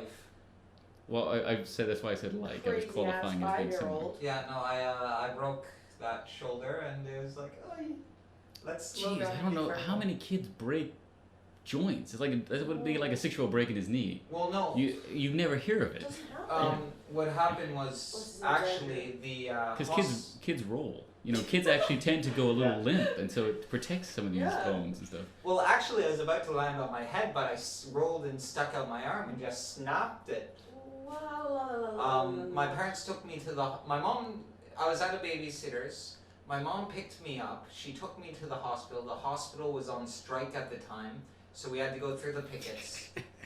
And then And they were throwing tomatoes at the woman bringing her No. broken child to the hospital. Actually, no, they let us by. Scabs. The thing is, in the hospital, on a injury like this, generally the police are called. So Yeah. my dad comes up, he's military police, so he's in full police uniform. He actually had to drive through the picket line and apologize to the people organizing, saying, I'm not involved in this at all, I agree with your cause. I But don't want. my I don't want my child to be getting any kind of service here. My- But his mother. My child broke his arm, he's 5 years old, I have to go because he's full uniform, squad car because he was on patrol. Yeah, yeah. He comes running in, so apparently the police were called to look into it. They took one look at my mother and go, no, he's fine. It's nothing to do with us, and walked away. Because they know my parents. This was in See, this is how abuse goes undetected for so No, long. this is Amen. Newcastle, New Brunswick, which is a very small city. It's military based, so everybody knew everybody. Everybody knew each other's kids. Everybody. So why did they just know you? Look at you and say, "Oh, it's Andrew." Well, no, they knew me. They see me around. They know my parents. So I mean, why did they have to look at her? Why couldn't they just look at you? Why couldn't the hospital say, "No, guys, it's Andrew. Don't worry." They had to still come down. Yeah, well, no, check into it. Any kind of injury. But you said they didn't. That's the thing. That's the important thing. It's a small town, and they didn't actually do their job. That was the first time I remember being at the hospital. Well, since I was born. But You had broken your head just before that, so no, I'm that assuming. was in Ontario. Oh. But before that, and I assume if you cracked your skull open, you went to a hospital, right? Yeah, no, that was in Ontario. We were in Ontario for my parents, my dad's mother's. But funeral. what I'm saying is, it still happened just before this, the same year. Same year. So it's yes. funny that you remember the second instance, but the time where you broke your head open, I'm assuming you may have had a concussion. You don't remember. No, I went to the hospital, but that was in Ontario, a different province. We traveled to that province for the funeral. But wait, you said that's the first time you remember being in a hospital. You didn't qualify that as no. being a hospital in. New Brunswick. So you have distinct memories, like, well, the first time I was in a hospital in Ontario, I was 5 and 3 months. But the first time I was at a hospital in That New was my Brunswick, first really different visits experience. that I remember to that hospital. Did you spend a lot of time in that particular hospital? I spent a lot of time in hospitals, actually. When's the last time you've been in one? Well, no, One. you go in Turkey all the time for your tequila allergy. That Oh sucks. my god. Did you hear about that? You've heard about this, right? I was there. In depth. His I was agave there. allergy. I still don't believe that. Was it honestly. bad? I mean, was it? No, I didn't even Did you see hear me? him. You were I heard you puking because we have been All drinking night a lot long. the night before. Well, he said he really hadn't drunk much. Was Yes, this- you No, I did. drank 2 Oh, beers, 2 vodka, and a tequila. You drank. Not that much.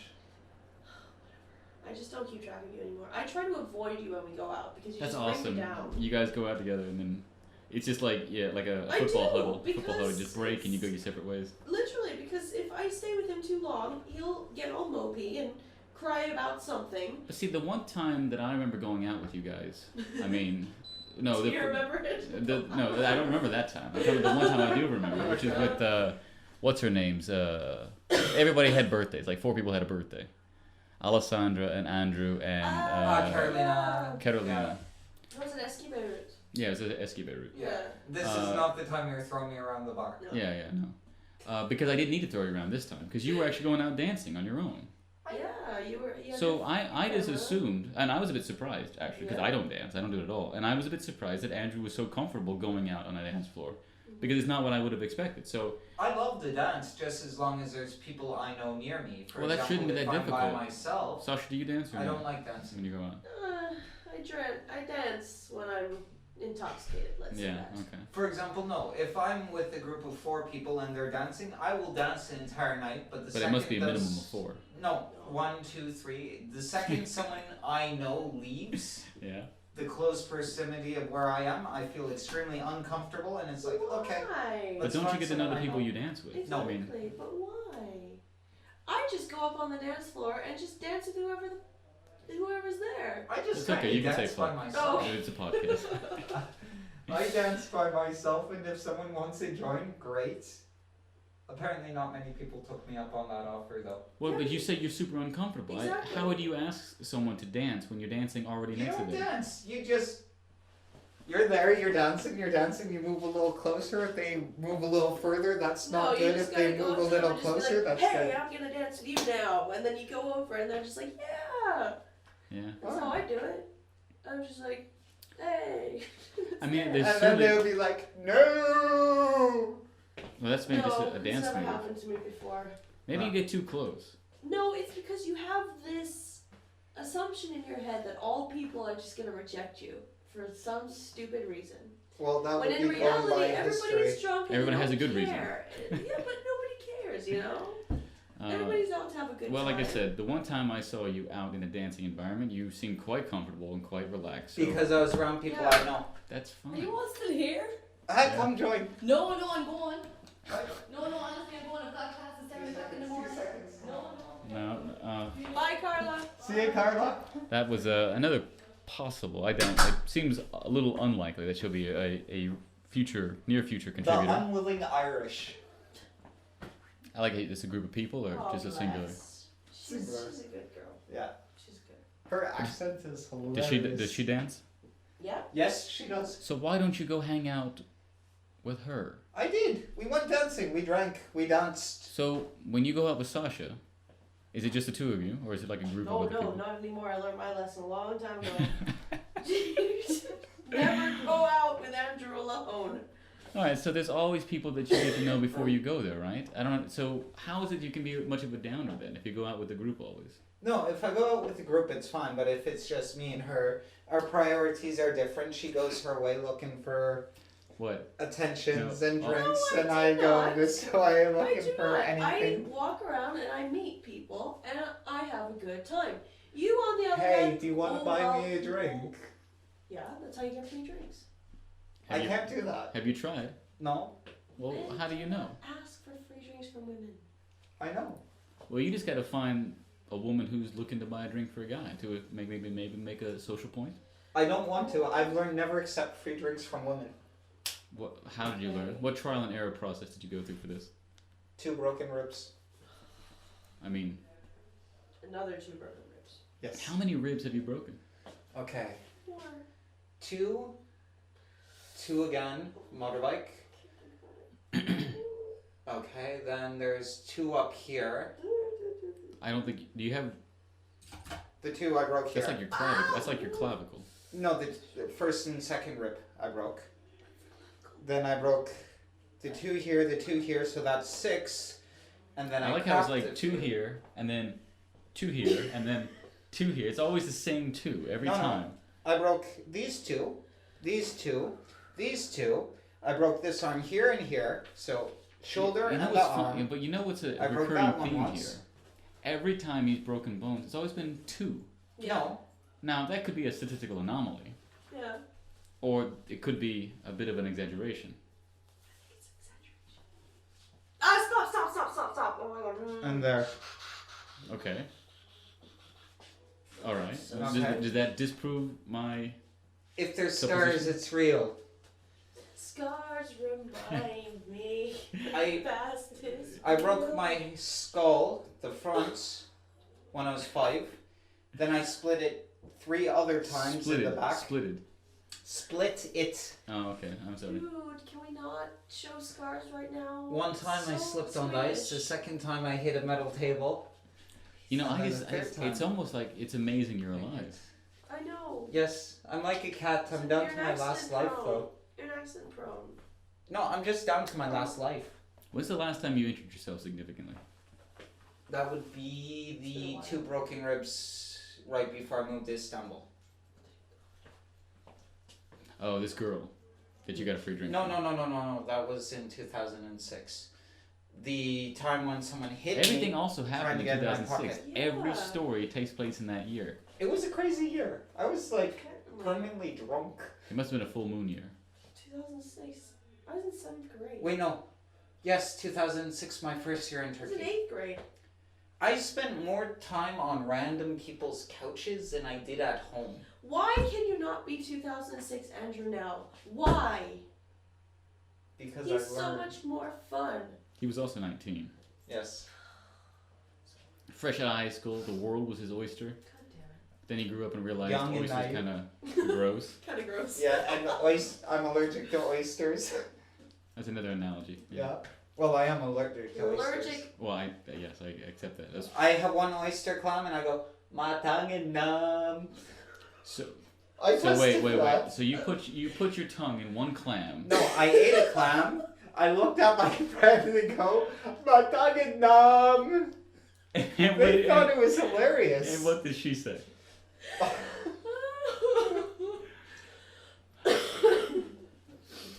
Uh-huh. I mean, the clam. They have genders. I don't know about clam genders. What? You said clams have genders? Of course they do. Yeah. I think they reproduce. Yeah, tell me, but I don't care. I'm not interested if it's a female clam, a male clam. Clams reproduce. You put your tongue wherever it can go. Well, Any kind of crevice. oh god, I knew you were gonna say that word. I So was just you're like- waiting for it. Mike gets like this perverted private grin on his face I knew right it. As before soon he as you does said something. tongue in any place, I knew crevice was coming. And then he asks, what did she say? You knew it was coming. Yeah. You just wait for it. It's the timing, you know. I build the anticipation. That is funny. Listeners, do you agree? Not If really. you, Yeah. I'm not asking you. You're not listening. I'm listening to you speak right now, so technically I am a listener. Listeners, if you agree with Andrew's belief that he's a kindred spirit with you, go ahead and write into the Facebook group. That's Culture Clash Radio, Facebook, Spreaker.com. When did I say I was a kindred spirit with them? Well, you said your listener liked them, and so I mean, it was kind of a it's a rephrasing, description of Okay. yeah. So you know, I don't know about the rest of you. I don't know about me. I got energy, but you guys are like your dragon. We've done a long show. Actually, you just got here, Andrew, and I got here an hour and a half ago. no, it was an hour and a half ago. Maybe an Yeah, hour 8 ago. o'clock. I came. Oh wow. And it's 9:40, so I've been here for about a good hour and a half. I don't know if it's a good hour and a half, but Well, I'm willing to bad. agree. I mean, Not yeah, bad. Not bad. Yeah, and adequate. Let's say. Okay, let's stroke your ego. Not bad, hour and a half. Is that what she said? I don't know. You weren't listening. That is what she said. Who is this she you keep on talking about, and when can I meet her? It's the royal she. You don't want to meet her, trust me. She's. No, we'll leave it at that. I can't take that anywhere good. I don't. There know are what limits you're to the talking about. directions I can go in. Who is she? But I think I'm confused. I think the confusion is shared, and I think that's a good place to wrap up the show with the, you know, because life is a mystery, Mhm. and the life of an expat is an even greater mystery. Yes. I think that's the moral of this podcast Hold story. up. Just remember Kung Fu Panda. Fanda. Sorry? Kung Fu Panda. Yeah. What was it? Wasn't real, you know. It was just only partially based in fact. Today is the present is a present, the past is a past, the future is a mystery. Let's go. You know. Slow clap. You know, like last time, in the last show, the last radio show that we did on Friday, you know, we were wrapping up. I think we already identified, or we talked about it before, that we're finishing up. The show is essentially done. It's very obvious I'm ending it. And then he tries to start a whole new segment. Yeah. But one of the things he did was also bring up this French word that he had studied and prepared for. Oh, yeah, I heard. Did you hear that I presentation? did. I don't know that any French speaker in the world knew what he was talking about. Well, Because it was just an absolutely brutal pronunciation. And French is tough. French is But- tough. But you had one the... of those word porn words. Everybody loves It's not a porn. word that That's where he went. nobody uses. When he told me, that was his idea for the segment, was he's going to come up with new words in the history. And he's like, oh, there's a website that it just gives it to you. And I said, well, Andrew, you have to do a little bit more than that. I hope that your plan is not just to go on this Facebook group and just copy I and did paste. more than that. You did. And I'm pleased. And then and I'm he skipped satisfied. the entire segment. Well, I gave you an opening. You know, the thing is on radio, it's fast, it's fluid, it's always moving. You've But got the to... thing is, you don't give me openings I understand, and then 10 seconds later, I'm still waiting for the opening, but the Oh, opening is Andrew. gone. But you know, we have these breaks. We do have a couple musical breaks. Yeah? You do start to gesture your hands, trying to send me secret messages that the listeners aren't aware of. I mean, of course, I always clue them in because listeners, you're the foremost on my mind, if not Andrew's. So you have means to tell. You can just tell me on air, but you don't choose to do so. Uh-huh. Yeah, are you jacking it? I mean, listeners, that's what he's doing right now. I don't know if it's for me or for you or just for his own pleasure, but yeah. Good night, Istanbul. stay classy. I think Andrew's done with the podcast tonight. Sasha, any final words? This was your introduction to the Culture Clash I had a listenership. great time. Thank you for having me. It was a pleasure. Yeah. Hopefully be on again. I bet. Maybe bring us some music. Introducing our listeners to some of the best underground music of Istanbul. Yeah, why Yeah, not? looking forward. All right. So from everyone here at Culture Clash, stay classy. Have a good morning or night, depending on when you're listening.